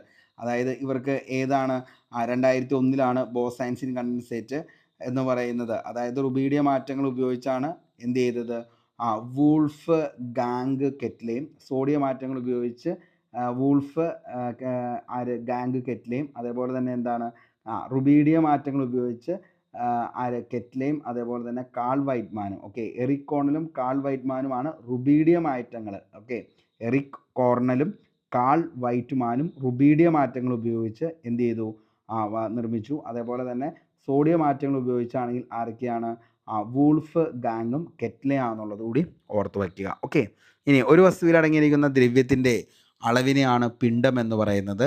ദ്രവ്യത്തിൻ്റെ പിണ്ഡം എന്ന ഗുണം നൽകുന്ന കണം ഏതാണെന്ന് ചോദിച്ചാൽ അത് ഏതാണ്, ഈ പറയുന്ന ബോസ് ഐൻസ്റ്റീൻ കണ്ടൻസേറ്റ് ആണ്. ദൈവഗണം എന്നറിയപ്പെടുന്നതാണ് ഹിഗ്സ് ബോസോൺ. ദൈവഗണം എന്ന ആശയം ആദ്യമായി പ്രവചിച്ച ശാസ്ത്രജ്ഞൻ ആരാണ് എന്ന് ചോദിച്ചാൽ അത് ലിയോൺ ലിഡർമൻ ആണ്. ബോസോൺ എന്ന പദം ആദ്യമായി ഉപയോഗിച്ചത് ആരാന്ന് ചോദിച്ചാൽ അത് ആരാണ് മക്കളെ, പോൾ ഡിറാക്ക് ആണെന്നുള്ളതും ഓർത്ത് വയ്ക്കുക. ഇനി അടുത്ത് നമുക്ക് പഠിക്കാം ഫെർമിയോണിക് കണ്ടൻസേറ്റ്. താഴ്ന്ന ഊഷ്മാവിൽ ഫെർമിയോണിക് കണങ്ങൾ ചേർന്നുണ്ടാക്കുന്ന ദ്രവ്യത്തിൻ്റെ അവസ്ഥയാണ് ഫെർമിയോണിക് കണ്ടൻസേറ്റ് എന്ന് പറയുന്നത്. ഫെർമിയോണിക് കണ്ടൻസേറ്റ് അവസ്ഥ കണ്ടുപിടിച്ച ശാസ്ത്രജ്ഞൻ ആരാണെന്ന് ചോദിച്ചാൽ ഡെബോറ എസ്ജിൻ ആണ്. അപ്പോൾ താഴ്ന്ന ഊഷ്മാവിൽ ഫെർമിയോണിക് കണങ്ങൾ ചേർന്നുണ്ടാക്കുന്ന ദ്രവ്യത്തിൻ്റെ അവസ്ഥയ്ക്ക് പറയുന്നതാണ് ഫെർമിയോണിക് കണ്ടൻസേറ്റ്. ഫെർമിയോണിക് കണ്ടൻസേറ്റ് അവസ്ഥ കണ്ടുപിടിച്ച ശാസ്ത്രജ്ഞൻ ആരാന്ന് ചോദിച്ചാൽ അത് ഡെബോറ എസ്ജിൻ ആണെന്നുള്ളത് ഓർത്ത് വയ്ക്കുക. ഡെബോറ എസ്ജിൻ. ഓക്കെ, ബാക്കി സവിശേഷതകൾ നമുക്ക് നോക്കാം. ഓക്കെ, അപ്പോൾ ബോസ് ഐൻസ്റ്റീൻ കണ്ടൻസേറ്റിനെ പോലെ തന്നെ അതായത് അതിശൈത്യ താപനിലയിൽ രൂപപ്പെടുന്ന ദ്രവ്യത്തിൻ്റെ മറ്റൊരു പ്രത്യേക അവസ്ഥയ്ക്കാണ് നമ്മൾ ഫെർമിയോണിക് കണ്ടൻസേറ്റ് എന്ന് പറയുന്നത്. അപ്പോൾ രണ്ടും എന്താണ്, നല്ല രീതിയിൽ തണുപ്പിക്കുമ്പോഴാണിത് ഉണ്ടാകുന്നത്. ഓക്കെ, അപ്പോൾ ദ്രവ്യത്തിൻ്റെ 6ാമത്തെ അവസ്ഥയായി കണക്കാക്കപ്പെടുന്നത് ഏതാണെന്ന് ചോദിച്ചാൽ അത് ഫെർമിയോണിക് കണ്ടൻസേറ്റ് ആണെന്നുള്ളത് ഓർത്ത് വയ്ക്കുക. അപ്പോൾ ദ്രവ്യത്തിൻ്റെ 6ാമത്തെ അവസ്ഥയ്ക്ക് പറയുന്ന പേരാണെന്ത്, ഫെർമിയോണിക് കണ്ടൻസേറ്റ് എന്നുള്ളത്. ഓക്കെ, ബോസ് ഐൻസ്റ്റീൻ കണ്ടൻസേറ്റ് എന്നീ വിഭാഗത്തിൽപ്പെട്ട ബോസോൺസ് കണികളെ ഉപയോഗിച്ചാണ് ഉണ്ടാക്കുന്നതെങ്കിൽ ഫെർമിയോണിക് കണ്ടൻസേറ്റ് ഉണ്ടാക്കുന്നത് ഫെർമിയോണുകൾ എന്ന വിഭാഗത്തിൽപ്പെട്ട കണികൾ ഉപയോഗിച്ചാണ്. ഓക്കെ, അപ്പോൾ നമ്മൾ പറഞ്ഞായിരുന്നു ആദ്യം ബോസ് ഐൻസ്റ്റീൻ കണ്ടൻസേറ്റും ഉണ്ടാക്കുന്നത് ബോസോൺസ് എന്ന വിഭാഗത്തിൽപ്പെട്ട കണികളെ ഉപയോഗിച്ചാണ്. അതേപോലെ തന്നെ ഫെർമിയോണിക് കണ്ടൻസേറ്റ് ഉണ്ടാക്കുന്നത് ഫെർമിയോണിക് എന്ന് പറയുന്ന കണികൾ ഉപയോഗിച്ചാണ് ഫെർമിയോണിക് കണ്ടൻസേറ്റ് ഉണ്ടാക്കുന്നത്. ബോസോണുകളും ഫെർമിയോണുകളും തമ്മിലുള്ള വ്യത്യാസം എന്താണെന്ന് ചോദിച്ചാൽ ഇവിടെ പ്രധാനപ്പെട്ട വ്യത്യാസം എന്ന് പറയുന്നത് ബോസോണുകൾ എത്ര ബോസോണുകൾക്കും ഒരേ ക്വാണ്ടം അവസ്ഥയിൽ നിലനിൽക്കാൻ കഴിയും. അതുകൊണ്ട് ബോസ് ഐൻസ്റ്റീൻ കണ്ടൻസേറ്റിൽ അനേക മാറ്റങ്ങൾ ഒരേ സൂപ്പർ ആറ്റം, നമ്മൾ കുറച്ചു മുമ്പ് പറഞ്ഞു സൂപ്പർ ആറ്റമായി മാറുന്നതാണ് ബോസ് ഐൻസ്റ്റീൻ കണ്ടൻസേറ്റ് എന്ന് പറയുന്നത്.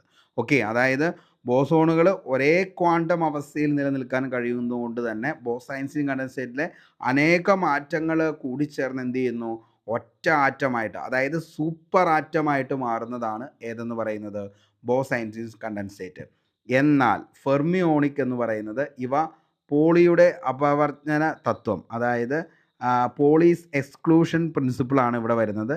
അതനുസരിച്ച് ഒരേ ക്വാണ്ടം അവസ്ഥയിൽ 2 ഫെർമിയോണുകൾ ഒരേ സമയം നിലനിൽക്കാൻ കഴിയില്ല. ഈ തത്വം ആറ്റങ്ങളിലെ ഇലക്ട്രോണുകളുടെ ക്രമീകരണത്തിന് അടിസ്ഥാനമാണ്. ഫെർമിയോണിക് കണ്ടൻസേറ്റ് എങ്ങനെയാണ് രൂപം കൊള്ളുന്നതെന്ന് ചോദിച്ചു കഴിഞ്ഞാൽ, പോളി എന്ന് പറയുന്ന ശാസ്ത്രജ്ഞൻ്റെ അപവർത്തന തത്വം കാരണം ഫെർമിയോണുകൾക്ക് ബോസോണുകളെ പോലെ നേരിട്ട് ഒരു ഒറ്റ ക്വാണ്ടം അവസ്ഥയിൽ വരാൻ കഴിയില്ല. പകരം അവ ജോഡികളായി, അതായത് പെയറുകളായിട്ട് എന്ത് ചെയ്യുന്നു, രൂപം കൊള്ളുന്നു. ഈ ജോഡികൾക്ക് ബോസോണുകളുടെ സ്വഭാവം ലഭിക്കുകയും പിന്നീട് ഈ ജോഡികൾ കണ്ടൻസ് ചെയ്യപ്പെട്ട് ഫെർമിയോണിക് കണ്ടൻസേറ്റ് രൂപപ്പെടുകയും ചെയ്യുന്നു. ഓക്കെ, അപ്പോൾ പോളി എന്ന് പറയുന്ന ആ ഒരു പോളിയുടെ അപവർത്തന തത്വം വച്ച് നിലവിലെന്താണ്, ഫെർമിയോണുകൾ ബോസോണുകളെ പോലെ നേരിട്ട് ഒരൊറ്റ സൂപ്പർ ആറ്റമായിട്ട് മാറില്ല. അവരെന്ത് ചെയ്യുന്നു, ജോഡികളായിട്ട് തിരിയുന്നു. അതിനുശേഷം ഈ ജോഡികൾ വീണ്ടും എന്ത് ചെയ്യുന്നു, ഇവർ കണ്ടൻസ് ചെയ്യപ്പെട്ടാണ് ഫെർമിയോണുകളായിട്ട് മാറുന്നത്. ഈ പ്രക്രിയ കൂപ്പർ പെയറിംഗ് എന്ന പേരിലും അറിയപ്പെടുന്നു. അപ്പോൾ കൂപ്പർ പെയറിംഗ് എന്ന് പറയുന്നത് ഫെർമിയോണിക് കണ്ടൻസേറ്റ് ഉണ്ടാകുന്നതിൻ്റെ എന്താണ് ആ ഒരു പ്രക്രിയ അറിയപ്പെടുന്നത് നമുക്ക് കൂപ്പർ പെയറിംഗ് എന്ന് പറയാം. ഓക്കെ, അതായത് അതിചാലകതയിൽ, അതായത് സൂപ്പർ കണ്ടക്ടിവിറ്റിയിൽ ഇലക്ട്രോണുകൾ കൂപ്പർ ജോഡികളായി പ്രവർത്തിച്ച് യാതൊരു പ്രതിരോധവുമില്ലാതെ വൈദ്യുതി പ്രവഹിക്കുന്നതിന് സമാനമായ ഒരു പ്രതിഭാസമാണ് എന്തെന്ന് പറയുന്നത്, സൂപ്പർ കണ്ടക്ടിവിറ്റി അഥവാ എന്തെന്ന് പറയുന്നത്, കൂപ്പർ പെയറിംഗ് എന്ന് പറയുന്നത്. അപ്പോൾ കൂപ്പർ പെയറിംഗ് എന്താണെന്ന് ചോദിച്ചു കഴിഞ്ഞാൽ എന്താ, അതിചാലകതയിൽ, അതായത് സൂപ്പർ കണ്ടക്ടിവിറ്റി ഇലക്ട്രോണുകൾ കൂപ്പർ ജോഡികളായി പ്രവർത്തിച്ച് യാതൊരു പ്രതിരോധവുമില്ലാതെ വൈദ്യുതി പ്രവഹിക്കുന്നതിന് സമാനമായ ഒരു പ്രതിഭാസത്തെയാണ് നമ്മൾ എന്തെന്ന് വിളിക്കുന്നത്, കൂപ്പർ പെയറിംഗ്. ഇനി ഫെർമിയോണിക് കണ്ടൻസേറ്റിൻ്റെ എന്തൊക്കെയാണ് സവിശേഷത എന്ന് ചോദിച്ചു കഴിഞ്ഞാൽ, അതിശൈത്യ താപനില, ബോസൈൻസിൻ കണ്ടൻസേറ്റിനേക്കാൾ കുറഞ്ഞ താപനിലയിലാണ് ഫെർമിയോണിക് കണ്ടൻസേറ്റുകൾ രൂപപ്പെടുന്നത്. കേവല പൂജ്യത്തോട്, അതായത് അബ്സല്യൂട്ട് സീറോ, വളരെ അടുത്ത താപനില ആവശ്യമാണ്. അതേപോലെ തന്നെ അതിദ്രാവക തത്വം, സൂപ്പർ ഫ്ലൂയിഡിറ്റി, അത് ആർക്കുണ്ട്, ഫെർമിയോണിക് കണ്ടൻസേറ്റുകൾക്കുണ്ട്. അതിദ്രാവക സ്വഭാവം, അതായത് യാതൊരു ഘർഷണമോ ഊർജ്ജ നഷ്ടമോ ഇല്ലാതെ അവയ്ക്ക് ഒഴുകാനായിട്ട് പറ്റും. അതിനെയാണ് എന്തെന്ന് വിളിക്കുന്നത്, സൂപ്പർ ഫ്ലൂയിഡിറ്റി എന്ന് പറയുന്നത്. അത് ഏറ്റവും കൂടുതൽ ആർക്കാണെന്ന് ചോദിച്ചു കഴിഞ്ഞാൽ ആർക്കാണ്, ഫെർമിയോണിക് കണ്ടൻസേറ്റുകൾക്കാണ്. അതിചാലകങ്ങൾ, ഓക്കെ, അതായത് സൂപ്പർ കണ്ടക്ടേഴ്സ്, വളരെ താഴ്ന്ന താപനിലയിൽ യാതൊരു വൈദ്യുതി പ്രതിരോധവുമില്ലാതെ വൈദ്യുതി കടത്തിവിടുന്ന ലോഹങ്ങളിലും ലോഹസങ്കരങ്ങളിലും ഫെർമിയോണിക് കണ്ടൻസുകൾ നടക്കുന്നു. ഇവിടെ ഇലക്ട്രോണുകൾ ഫെർമിയോണുകൾ കൂപ്പർ ജോഡികളായി കണ്ടൻസ് ചെയ്യുന്നതും നമുക്ക് കാണാനായിട്ട് പറ്റും. ഇനി ഇതിൻ്റെ പ്രാധാന്യം എന്താണെന്ന് ചോദിച്ചാൽ, ഫെർമിയോണിക് കണ്ടൻസേറ്റുകളെ കുറിച്ചുള്ള പഠനം അതിചാലകത, അതിദ്രാവകത്വം, ക്വാണ്ടം ഭൗതികശാസ്ത്രം എന്നിവയെക്കുറിച്ച് കൂടുതൽ മനസ്സിലാക്കാൻ സഹായിക്കുന്നു. ക്വാണ്ടം കമ്പ്യൂട്ടിങ്, കൃത്യമായ അളവെടുപ്പ് തുടങ്ങിയ ഭാവി സാങ്കേതിക വിദ്യകളിലെല്ലാം വളരെ സാധ്യതയുള്ളതാണ് ഈ പറയുന്ന ഫെർമിയോണിക് കണ്ടൻസേറ്റുകൾക്ക്. അപ്പോൾ ഇത്രയും കാര്യങ്ങളാണ് ഇതിൻ്റെ അകത്ത് മെയിനായിട്ട് നമുക്ക് ഉള്ളൂ. അടുത്തതാണ് ക്വാർക്ക് ഗുവോൺ പ്ലാസ്മ. അപ്പോൾ ഈ ഒരു കാര്യം വളരെ വ്യക്തമായി തന്നെ മനസ്സിലായി എന്ന് കരുതുന്നു, കാരണം അത്രയും ഡീറ്റെയിൽ ആയിട്ട് നമ്മൾ പറഞ്ഞിട്ടുണ്ട്. ഓക്കെ, അടുത്തത് ക്വാർക്ക് ഗുവോൺ പ്ലാസ്മ. വളരെ ഉയർന്ന താപനിലയിലുള്ള ദ്രവ്യത്തിൻ്റെ അവസ്ഥയാണ്. പ്രപഞ്ചത്തിലെ എല്ലാ പദാർത്ഥങ്ങളും കാണപ്പെടുന്ന അടിസ്ഥാനപരമായ പ്രാഥമിക കണങ്ങളെയാണ് ക്വാർക്ക് എന്ന് പറയുന്നത്. ദ്രവ്യത്തിൻ്റെ ക്വാർക്ക് മോഡൽ കണ്ടുപിടിച്ച ശാസ്ത്രജ്ഞൻ ആരാന്ന് ചോദിച്ചാൽ അത് മുറേ ജെൽമാനാണ്. ചോദിച്ചതാണ്, ദ്രവ്യത്തിൻ്റെ ക്വാർക്ക് മോഡൽ കണ്ടുപിടിച്ച ശാസ്ത്രജ്ഞൻ ആരാന്ന് ചോദിച്ചാൽ മക്കളെ ആരാണ്, അത് മുറേ ജെൽമാനും ജോർജ് സിഗ്വ എന്നുള്ളതും ഓർത്തു വയ്ക്കുക. ക്വാർക്കുകൾ ചേർന്ന് നിർമ്മിക്കപ്പെട്ടിരിക്കുന്ന കണങ്ങളാണ് ഹാഡ്രോൺ എന്ന് പറയുന്നത്. ഓക്കെ, അപ്പോൾ ക്വാർക്കുകൾ ചേർന്ന് നിർമ്മിക്കപ്പെട്ടിരിക്കുന്ന കണങ്ങളെയാണ് നമ്മൾ എന്തെന്ന് വിളിക്കുന്നത്, ഈ പറയുന്ന ഹാഡ്രോൺ എന്ന് പറയുന്നത്. ഓക്കെ, അപ്പോൾ എന്താണ് ക്വാർക്ക് ഗുവോൺ പ്ലാസ്മ എന്നുള്ളത് നമുക്ക് നോക്കാം. ഓക്കെ, അപ്പോൾ ദ്രവ്യത്തിൻ്റെ അസാധാരണമായ ഒരു അവസ്ഥയാണ് ക്വാർക്ക് ഗുവോൺ പ്ലാസ്മ എന്ന് പറയുന്നത്, അല്ലെങ്കിൽ QGP എന്നൊക്കെ നമുക്ക് ഷോർട്ട് ഫോം ആയിട്ട് പറയാം.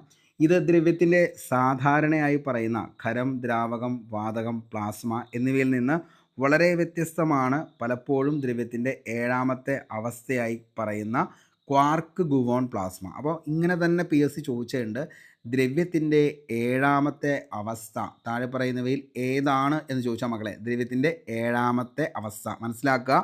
ദ്രവ്യത്തിൻ്റെ ഏഴാമത്തെ അവസ്ഥയാണ് ക്വാർക്ക് ഗുവോൺ പ്ലാസ്മ എന്ന് പറയുന്നത്, QGP. ഓക്കെ, എന്താണ് ഈ ക്വാർക്ക് ഗുവോൺ പ്ലാസ്മ എന്ന് ചോദിച്ചു കഴിഞ്ഞാൽ, പ്രപഞ്ചം രൂപം കൊണ്ടതിന് ശേഷം ഏതാനും നിമിഷങ്ങൾ മാത്രം, അതായത് അതിനെ ബിഗ് ബാങ്ങിന് ശേഷം 10⁻⁻⁶ സെക്കൻഡുകൾക്കുള്ളിൽ നിലനിരുന്നതായി കരുതപ്പെടുന്ന അതിരൂക്ഷമായ ഊഷ്മാവിലും മർദ്ദത്തിലും ഒരു ദ്രവ്യരൂപമാണിത്. സാധാരണയായി പ്രോട്ടോണുകളും ന്യൂട്രോണുകളും പോലുള്ള കണികകൾ, അതായത് ഹാഡ്രോണുകൾ എന്ന് വിളിക്കപ്പെടുന്നു, അവയുടെ അടിസ്ഥാന ഘടകങ്ങളായ ക്വാർക്കുകളെ തമ്മിൽ ബന്ധിപ്പിച്ചു നിർത്തുന്ന ഗുവോണുകളും ചേർന്നാണ് കാണപ്പെടുന്നത്. ഈ ക്വാർക്കുകളെയും ഗുവോണുകളെയും ശക്തമായ ന്യൂക്ലിയർ ബലം, അതായത് സ്ട്രോങ് ന്യൂക്ലിയർ ഫോഴ്സ് ഉപയോഗിച്ച് ഹാഡ്രോണുകളിൽ ഉള്ളിൽ ബന്ധിതമാക്കി നിർത്തുന്നു. എന്നാൽ ക്വാർക്ക് ഗുവോൺ പ്ലാസ്മയിൽ ഊഷ്മാവും മർദ്ദവും അത്രയധികം ഉയർന്നതാണ്. ഈ ശക്തമായ ന്യൂക്ലിയർ ബലത്തിൻ്റെ ബന്ധനം തകരുകയും ക്വാർക്കും ഗുവോണുകളും സ്വന്തമായി ഒരു സൂപ്പ് പോലെ ഒഴുകി നീങ്ങുന്ന അവസ്ഥയിലേക്ക് മാറുകയും ചെയ്യുന്നു. ഇത് ആറ്റങ്ങളിൽ ഇലക്ട്രോൺ വേർപെട്ട് അയോണുകളും ഇലക്ട്രോണുകളും അടങ്ങിയ പ്ലാസ്മ ഉണ്ടാകുന്നതിന് സമാനമാണ്. പക്ഷേ ഇവിടെ അടിസ്ഥാനപരമായ ക്വാർക്കുകളും ഗുവോണുകളും സ്വതന്ത്രമാകുന്നു. ഇതിൻ്റെ പ്രധാനപ്പെട്ട സവിശേഷത എന്താണെന്ന് ചോദിച്ചു കഴിഞ്ഞാൽ, അതിരൂക്ഷമായ ഊഷ്മാവും മർദ്ദവും എന്തിനുണ്ട്? ഈ പറയുന്ന ക്വാർക്ക് ഗുവോൺ പ്ലാസ്മയ്ക്കുണ്ട്. അതായത് ക്വാർക്ക് ഗുവോൺ പ്ലാസ്മ രൂപം കൊള്ളാൻ സൂര്യൻ്റെ ഉൾഭാഗത്തിനേക്കാൾ ദശലക്ഷക്കണക്കിന് മടങ്ങ് താപനിലയും മർദ്ദവും ആവശ്യമാണ്. അപ്പോൾ ഒന്ന് ആലോചിച്ച് നോക്കുക. അതായത് നിലവിൽ അതിരൂക്ഷമായ ഊഷ്മാവ് വേണം എന്ത് രൂപം കൊള്ളാനായിട്ട്? ക്വാർക്ക് ഗുവോൺ പ്ലാസ്മ രൂപം കൊള്ളാനായിട്ട് അതിരൂക്ഷമായ എന്തു വേണം? ഊഷ്മാവും മർദ്ദവും വേണം. ക്വാർക്കും ഗുവോണും സ്വതന്ത്രങ്ങളാണ്. ഓക്കെ, അതായത് ഈ അവസ്ഥയിൽ ക്വാർക്കും ഗുവോണുകളും ഹാഡ്രോണുകൾക്കുള്ളിൽ ബന്ധമില്ലാതെ സ്വതന്ത്രമായി സഞ്ചരിക്കുന്നു. ആദ്യകാല പ്രപഞ്ചത്തിൻ്റെ അവസ്ഥ, അതായത് ബിഗ് ബാങ്ങിന് ശേഷമുള്ള വളരെ ചുരുങ്ങിയ സമയം പ്രപഞ്ചം ഈ അവസ്ഥയിലായിരുന്നുവെന്ന് ഭൗതിക ശാസ്ത്രജ്ഞന്മാർ വിശ്വസിക്കുന്നു. പിന്നീട് ഇത് തണുക്കുകയും ക്വാർക്കുകളും ഗുവോണുകളും ചേർന്ന് പ്രോട്ടോണുകളും അതേപോലെ തന്നെ ന്യൂട്രോണുകളും പോലുള്ള ഹാഡ്രോണുകൾ രൂപപ്പെടുകയും ചെയ്തു എന്നാണ് പറയുന്നത്. ഓക്കെ, ദ്രാവക സമാന സ്വഭാവം ലാബുകളിൽ നടത്തിയ പരീക്ഷണങ്ങളിൽ ക്വാർക്ക് ഗുവോൺ പ്ലാസ്മയ്ക്ക് ഒരു തികഞ്ഞ ദ്രാവകത്തിൻ്റെ സ്വഭാവങ്ങളുമായി സാമ്യതയുണ്ടെന്ന് കണ്ടെത്തിയിട്ടുണ്ട്. അതായത് വളരെ കുറഞ്ഞ ശ്വാനതയുള്ള, അതായത് വിസ്കോസിറ്റി ഉള്ള ഒരു ദ്രാവകമായിട്ട് എന്ത് ചെയ്യുന്നു? ഈ പറയുന്ന ക്വാർക്ക് ഗുവോൺ പ്ലാസ്മ ഒഴുകുന്നു എന്നുള്ളത് എന്ത് ചെയ്യുന്നു? കണ്ടെത്തിയിട്ടുണ്ട്. ഓക്കെ, എങ്ങനെയാണ് ഇത് നിർമ്മിക്കുന്നതെന്ന് ചോദിച്ചാൽ, ഭൂമിയിലെ പരീക്ഷണശാലകളിൽ ക്വാർക്ക് ഗുവോൺ പ്ലാസ്മ ഉണ്ടാകുന്നത് വളരെ വലിയ കണിക ആക്സിലേറ്ററുകൾ, അതായത് പാർട്ടിക്കിൾ ആക്സിലറേഷൻ ഉപയോഗിച്ചാണ്. സ്വിറ്റ്സർലൻഡിലെ സേണിലുള്ള ലാർജ് ഹാഡ്രോൺ കൊളൈഡർ LHC, അമേരിക്കയിലെ ബ്രൂക്ക് വെയ്ൻ നാഷണൽ ലബോറട്ടറിയിലെ relativistic heavy ion collider RHIC എന്നിവ ഉദാഹരണങ്ങളാണ്. ഈ യന്ത്രങ്ങളിൽ ഭാരമേറിയ അയോണുകളെ, ഉദാഹരണത്തിന് സ്വർണം അല്ലെങ്കിൽ ലെഡ് അണുക്കൾ എന്ത് ചെയ്യുന്നു? ഏകദേശം പ്രകാശത്തിൻ്റെ വേഗതയിൽ കൂട്ടിയിടിപ്പിക്കുമ്പോൾ അവിശ്വസനീയമാം വിധം ഉയർന്ന താപനിലയും മർദ്ദവും ഉണ്ടാവുകയും ഈ അവസ്ഥയിൽ ക്വാർക്ക് ഗുവോൺ പ്ലാസ്മ രൂപപ്പെടുകയും ചെയ്യുന്നു. അപ്പോൾ അത് ഭയങ്കരമായിട്ട് എന്താ പറയുക, അത്രയധികം എക്സ്പെൻസ് ഉള്ളതും അതേപോലെ തന്നെ അത്ര ഹൈ റിസ്ക് ഉള്ള സംഭവങ്ങളുമാണ് ഈ പറയുന്ന ക്വാർക്ക് ഗുവോൺ പ്ലാസ്മ എന്ന് പറയുന്നത്. അപ്പോൾ സ്വർണം അതേപോലെ തന്നെ ലെഡ് ഇതെന്ത് ചെയ്യുന്നു? വളരെ സ്പീഡിൽ എന്ത് ചെയ്യുന്നു? കൂട്ടിയിടിപ്പിച്ച് അതിൽ നിന്നുണ്ടാകുന്ന താപനിലയും മർദ്ദവും കൊണ്ടാണ് എന്ത് ചെയ്യുന്നത്? ക്വാർക്ക് ഗുവോൺ പ്ലാസ്മ രൂപപ്പെടുന്നത്.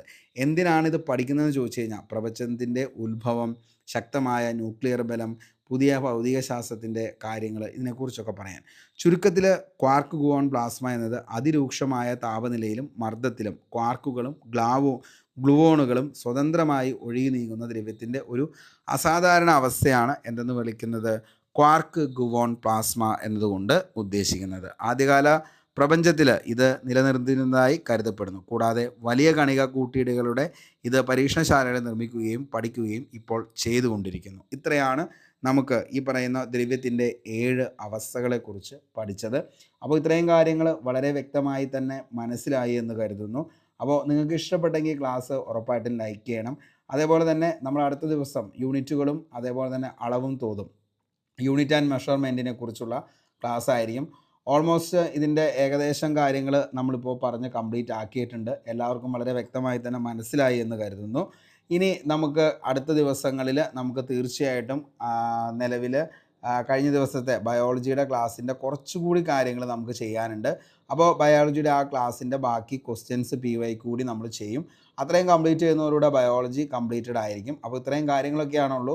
എല്ലാവർക്കും ക്ലാസ് ഇഷ്ടപ്പെട്ടു എന്ന് കരുതുന്നു. ഇഷ്ടപ്പെട്ടെങ്കിൽ തീർച്ചയായിട്ടും ലൈക്ക് ചെയ്യുക. അപ്പോൾ നിങ്ങളുടെ വിലയേറിയ അഭിപ്രായം താഴെ കമൻറ്റ് ബോക്സിൽ രേഖപ്പെടുത്തുക. നമ്മൾ പഠിക്കാനായിട്ട് ഇറങ്ങി തിരിച്ച് നമ്മൾ അത് പഠിച്ച് നേടുമെന്നുള്ള ദൃഢമായ വിശ്വാസം നമ്മളിലുണ്ട്. എങ്കിൽ തീർച്ചയായിട്ടും നിങ്ങൾ അവിടെ എത്തിയിരിക്കും. അതിനുവേണ്ടി നിങ്ങൾക്ക് എടുക്കാൻ പറ്റുന്ന മൊത്തം എഫേർട്ടും അതിന് വേണ്ടിയിട്ട് എടുക്കുക.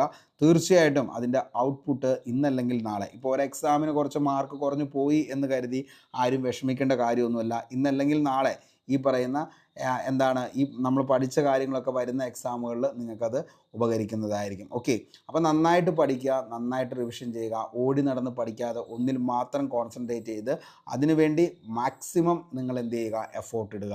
അങ്ങനെയാണെങ്കിൽ തീർച്ചയായിട്ടും നിങ്ങളുടെ ഏറ്റവും വലിയ ആഗ്രഹമായിട്ടുള്ള 2025 ഒരു സർക്കാർ ജോലി എന്ന് പറയുന്ന സ്വപ്നം അല്ലെങ്കിൽ അതിലേക്കുള്ള ആദ്യപടി എന്നോണം നിങ്ങൾക്ക് നല്ലൊരു ലിസ്റ്റിൽ വരാനായിട്ട് പറ്റുന്നതായിരിക്കും. അപ്പോൾ അതിന് വേണ്ടിയിട്ട് കട്ട സപ്പോർട്ടുമായിട്ട് കൂടെ ഞാനും ഉണ്ടാകും. അതേപോലെ തന്നെ എല്ലാ ദിവസവും ക്ലാസ് കഴിഞ്ഞതിന് ശേഷം വൈകിട്ട് 9 മണിക്ക് നമ്മുടെ ക്വസ്റ്റ്യൻ ബോൾ ഉണ്ട്. അതിനും നിങ്ങളെല്ലാവരും അറ്റൻഡ് ചെയ്യാനായിട്ട് ശ്രമിക്കുക. അസിസ്റ്റന്റ് സെയിൽസ്മാൻ്റെ ക്ലാസ്സുകൾക്ക് ശേഷം ഇനി നമ്മൾ തീർച്ചയായിട്ടും ഇതിൻ്റെ റിവിഷനൊക്കെ നമ്മൾ ലൈവായിരിക്കും നമ്മൾ പോകുന്നത്. അപ്പോൾ അതിലൊക്കെ മാക്സിമം ചെയ്യാൻ പറ്റുന്ന കാര്യങ്ങളൊക്കെ നമുക്ക് ചെയ്തു പോവാം. നിങ്ങളുടെ സപ്പോർട്ട് ഉണ്ടെങ്കിൽ മാത്രമാണ് പറ്റത്തുള്ളൂ. അപ്പോൾ ഇനിയും നിങ്ങളുടെ ആരെങ്കിലുമൊക്കെ നിലവിൽ ഈ പറയുന്ന നമ്മുടെ അസിസ്റ്റന്റ് സെയിൽസ്മാന് വേണ്ടിയിട്ട് പഠിക്കുന്നവരുണ്ടെങ്കിൽ അവരിലേക്കും നമ്മുടെ ചാനലൊന്ന് ഷെയർ ചെയ്യുക. അതേപോലെ തന്നെ എന്ത് ചെയ്യുക, നിങ്ങളുടെ റിലേറ്റീവ്സിലേക്ക് നമ്മുടെ ചാനലൊന്ന് എത്തിക്കുക. അപ്പോൾ ഇത്രയും കാര്യങ്ങളൊക്കെയാണ് പറയാനുള്ളൂ. എന്തൊക്കെയാണോ ഒരു പെയ്ഡ് കോഴ്സ് നിങ്ങൾക്ക് ലഭിക്കുന്നത് അതെല്ലാം ഇവിടെ നിങ്ങൾക്ക് കിട്ടുന്നുണ്ട്.